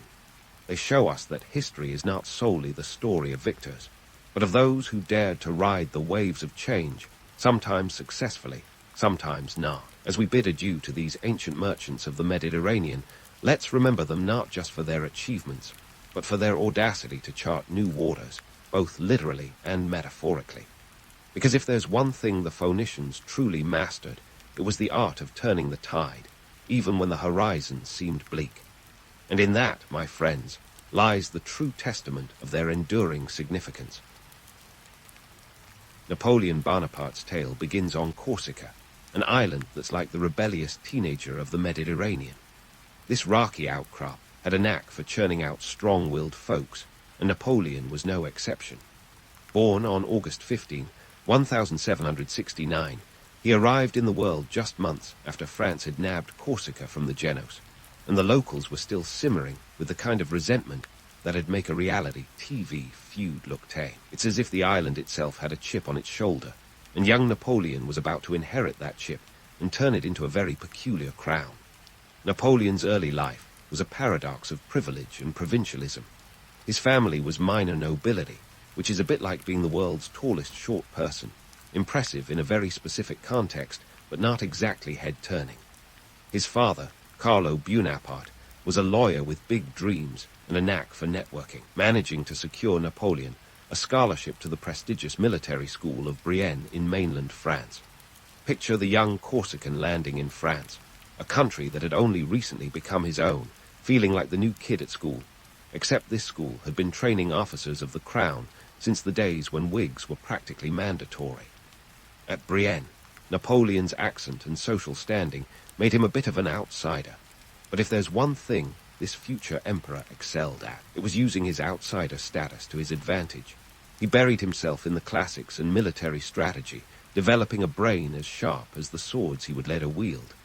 By the time he graduated in 1784, he wasn't just a Corsican with a scholarship. He was a young man ready to take on the world, or at least the French military. Now, let's address the elephant in the room, or rather, the short guy on the horse. Napoleon's height has been the subject of endless jokes and myths. At around 5 feet 6 inches, he was about average for his time, but his enemies loved to paint him as a diminutive dictator. Napoleon, ever the savvy self-promoter, didn't shy away from this narrative. He knew that legends, even the exaggerated ones, have a way of sticking around. It's as if he ran a personal PR agency in the 18th century, spinning stories faster than he could spin artillery wheels. By 1785, Napoleon was a second lieutenant in an artillery regiment. His rise wasn't exactly meteoric at first. It was more like a steady climb up a particularly steep hill, but he was about to get a boost from the chaos of the French Revolution. When the revolution kicked off in 1789, Napoleon saw not just turmoil, but opportunity. He had a front-row seat to history in the making, and he wasn't about to let that ticket go to waste. Napoleon's first taste of real power came during the siege of Toulon in 1793. Toulon, a royalist stronghold, was a thorn in the side of the revolutionary government, and Napoleon's strategic brilliance shone like a beacon. He devised a plan to capture the city by focusing artillery fire on a critical point, leading to a swift victory. This triumph was his military debutante ball, and it didn't go unnoticed. He was promoted to brigadier general at just 24, which in today's terms is like becoming the CEO of a tech startup before hitting 30. But it wasn't all smooth sailing. Napoleon's early career was littered with as many setbacks as successes. At one point, he was even arrested for being a bit too chummy with the wrong political faction. Yet somehow, like a cat with 9 lives, or a politician with an uncanny ability to pivot, he always managed to land on his feet. Each stumble seemed to make him more determined, more cunning, and certainly more ambitious. Speaking of ambition, let's not forget that, while Napoleon was scaling the ranks, he was also becoming a master of self-promotion. He understood the power of the press long before it became a staple of modern political campaigns. His dispatches from the front lines read less like dry military reports and more like the kind of prose that could double as adventure stories. He turned battles into epics, campaigns into sagas, and himself into the hero of a narrative he was meticulously crafting. By 1796, he was given command of the French army of Italy, a ragtag bunch that was more band of misfits than band of brothers. He whipped them into shape and led them on a whirlwind campaign through Italy that could only be described as a military makeover show. He was like the Gordon Ramsay of warfare, turning a chaotic kitchen into a Michelin-starred restaurant. In a series of rapid-fire victories, Napoleon not only expanded French territory, but also filled the coffers of the French government, which at the time was as cash-strapped as a college student in finals week. Napoleon's rise was as much about timing as it was about talent. He was the right man at a chaotic time, a master of exploiting the political and military vacuum left by the old regimes. He had the audacity to dream big and the strategic brilliance to make those dreams a reality. As Europe watched this young upstart from an island with more goats than glory, they had no idea that they were witnessing the rise of a man who would soon have the continent in the palm of his hand, or at least under the heel of his boot. In the span of a few short years, Napoleon had gone from an outsider on a remote island to a central figure on the European stage. He was a Corsican by birth, a Frenchman by fate, and a conqueror by choice. His story was just beginning, and the world was about to become his stage, whether it liked it or not. Napoleon Bonaparte, the man who turned myths into reality and reality into legend, was poised to change the course of history, one battle at a time. As Napoleon's star rose higher than a kite on a windy day, he was drawing plans far grander than just military conquests. By 1799, France was stuck in a quagmire of political chaos that made a soap opera look tame. The French Directory, the ruling government body, was about as effective as a chocolate teapot, drowning in corruption and inefficiency. Enter Napoleon, stage left, with his eyes set on power like a hawk eyeing its prey. The coup d'etat of 18 Brumaire, that's November 9th, 1799, for those who don't speak revolutionary calendar, was his masterstroke. Napoleon orchestrated this takeover with the finesse of a chess grandmaster. He played the political game with a mix of charm and intimidation, getting key political figures to support his bid for power. Say what you want about his morals, but the man had charisma in spades. Unlike many of his predecessors who clung to power with the subtlety of a bull in a china shop, Napoleon's approach was more like a cat burglar, silent, strategic, and ultimately successful.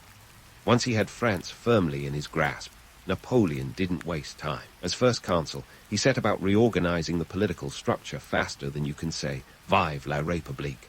With the constitution of the year Roman 8, he created a government that was as centralized as a beehive, with himself as the undisputed queen bee. And here's where the paradox of Napoleon starts to become deliciously apparent. Dictator, yes, but also a reformer, absolutely. Napoleon was a man of contradictions.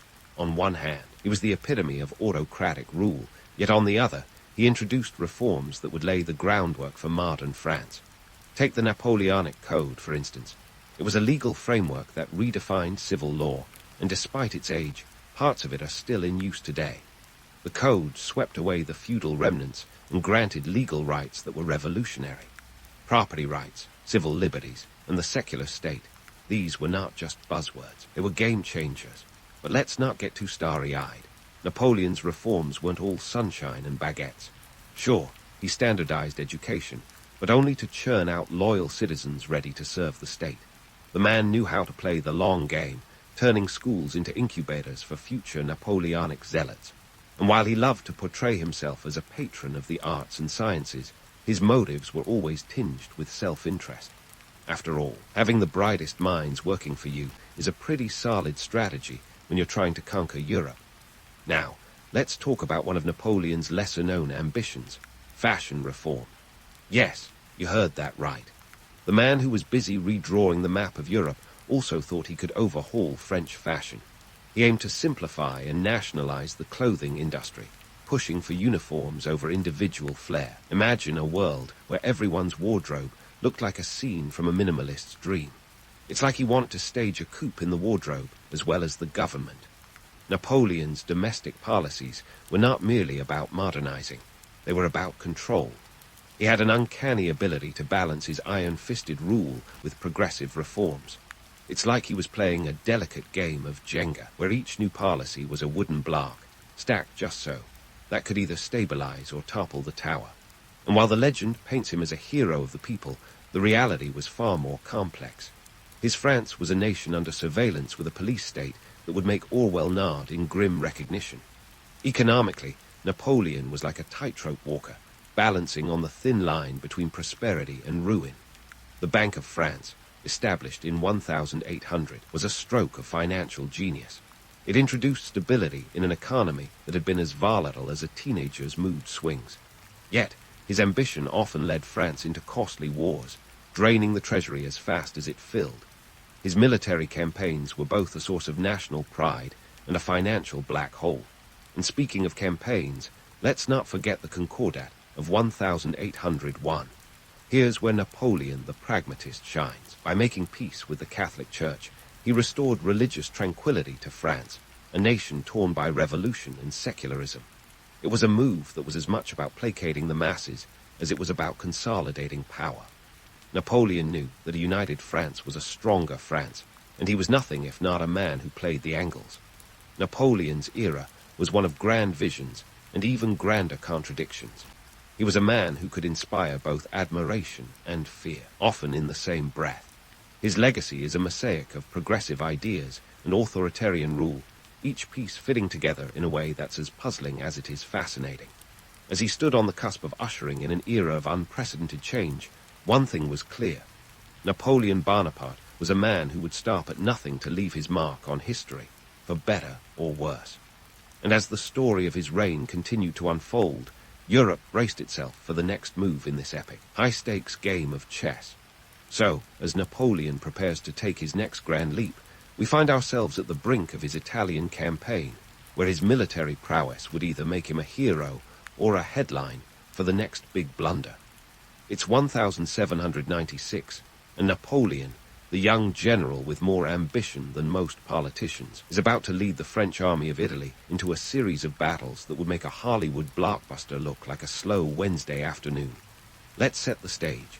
Italy, at this time, was less of a unified country and more of a patchwork quilt of city-states, each with its own rulers, alliances, and let's be honest, agendas. The French army, under Napoleon's command, was not exactly the poster child for military might. They were underfed, underpaid, and under-equipped, a bit like sending a group of broke college students to a gourmet restaurant with only a coupon for free breadsticks. Yet Napoleon transformed this ragtag bunch into a fighting force that would sweep through Italy faster than you can say, Pastor al dente.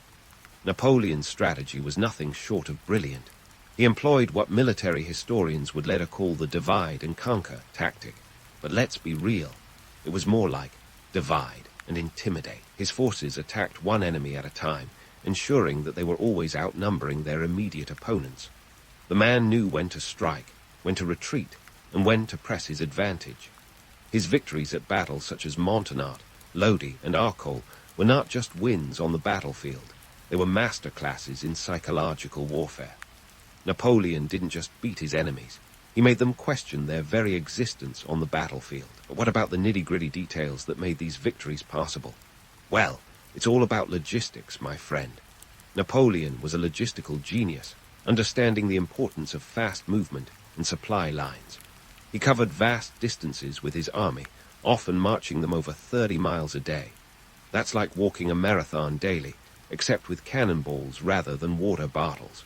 And speaking of cannonballs, his artillery strategy was revolutionary, emphasizing mobility and rapid deployment, which allowed him to strike with precision and retreat before his opponents could blink.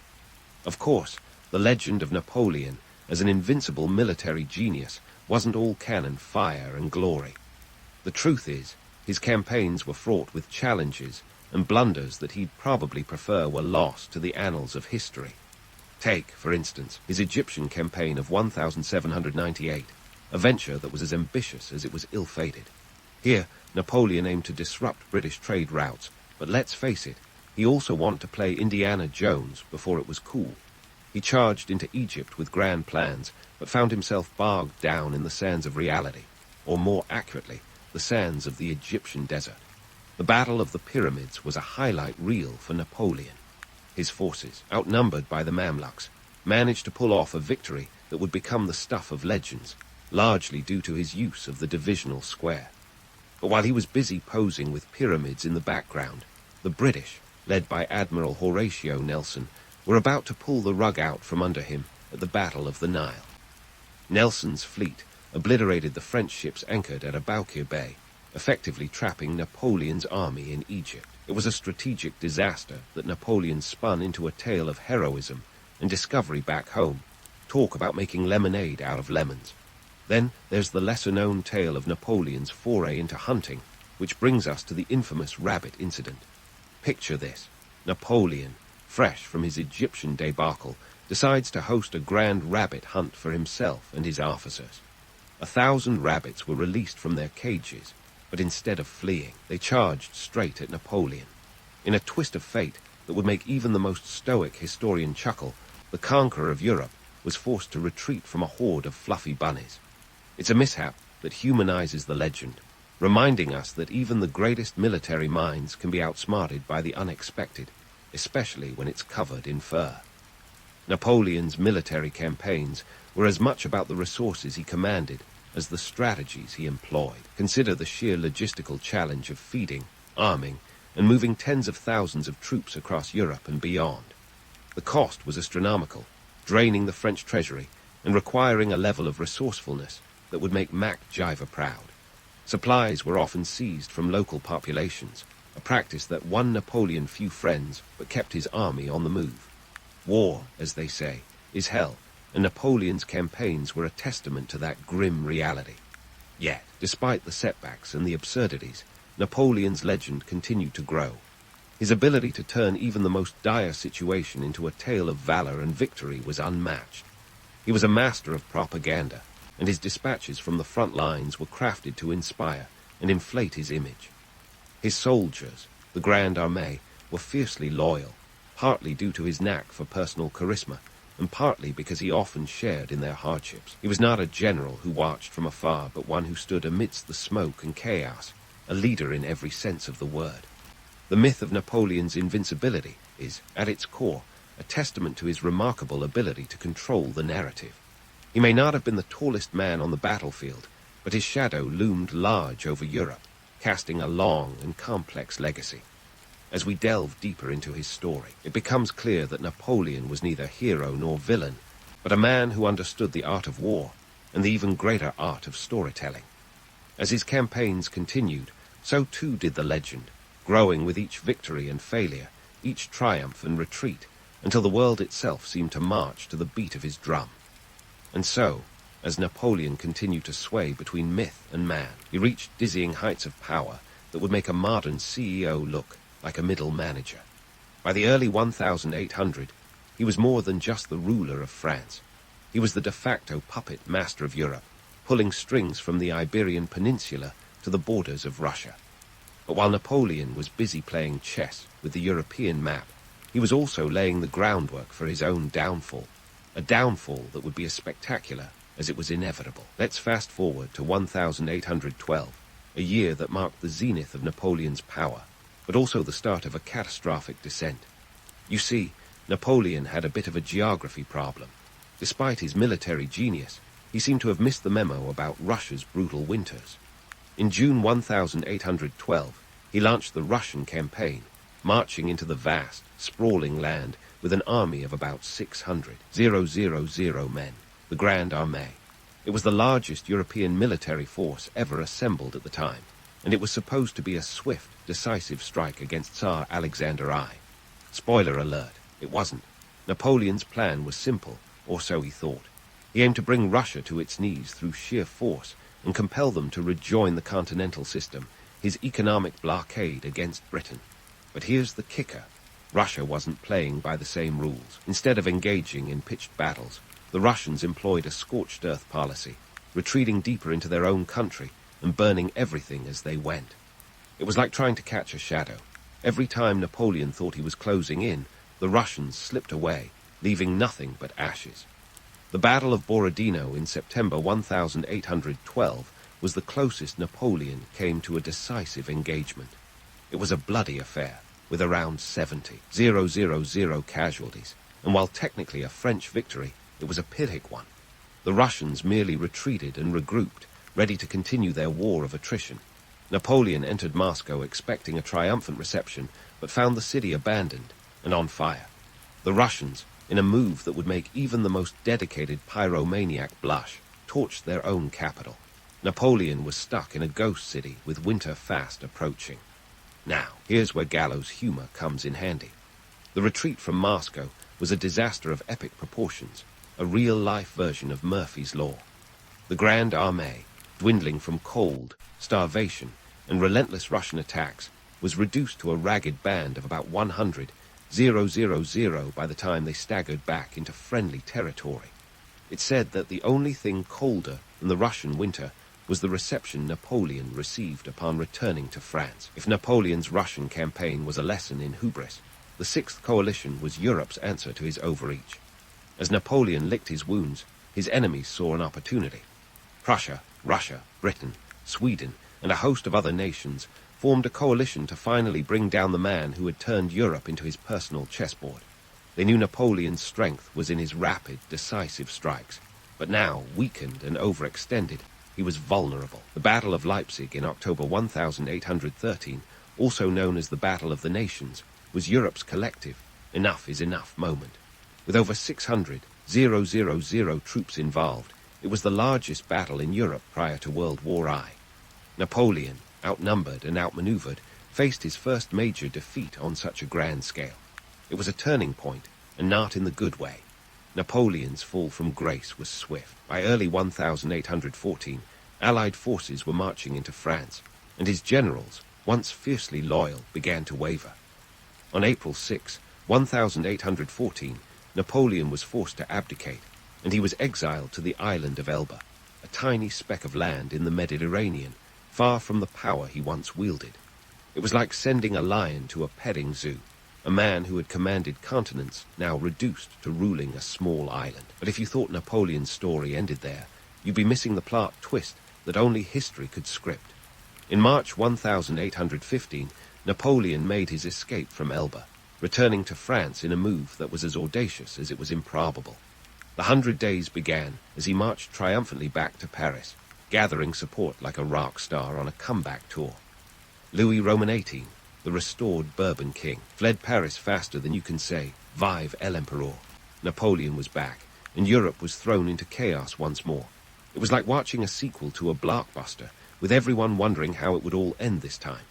Spoiler alert, it ended at Waterloo, but don't worry, we'll get to that in the next chapter of this saga. For now, let's marvel at the sheer resilience of Napoleon, a man who refused to fade quietly into history, instead choosing to blaze back onto the scene with all the drama of a stage actor who missed the final curtain call.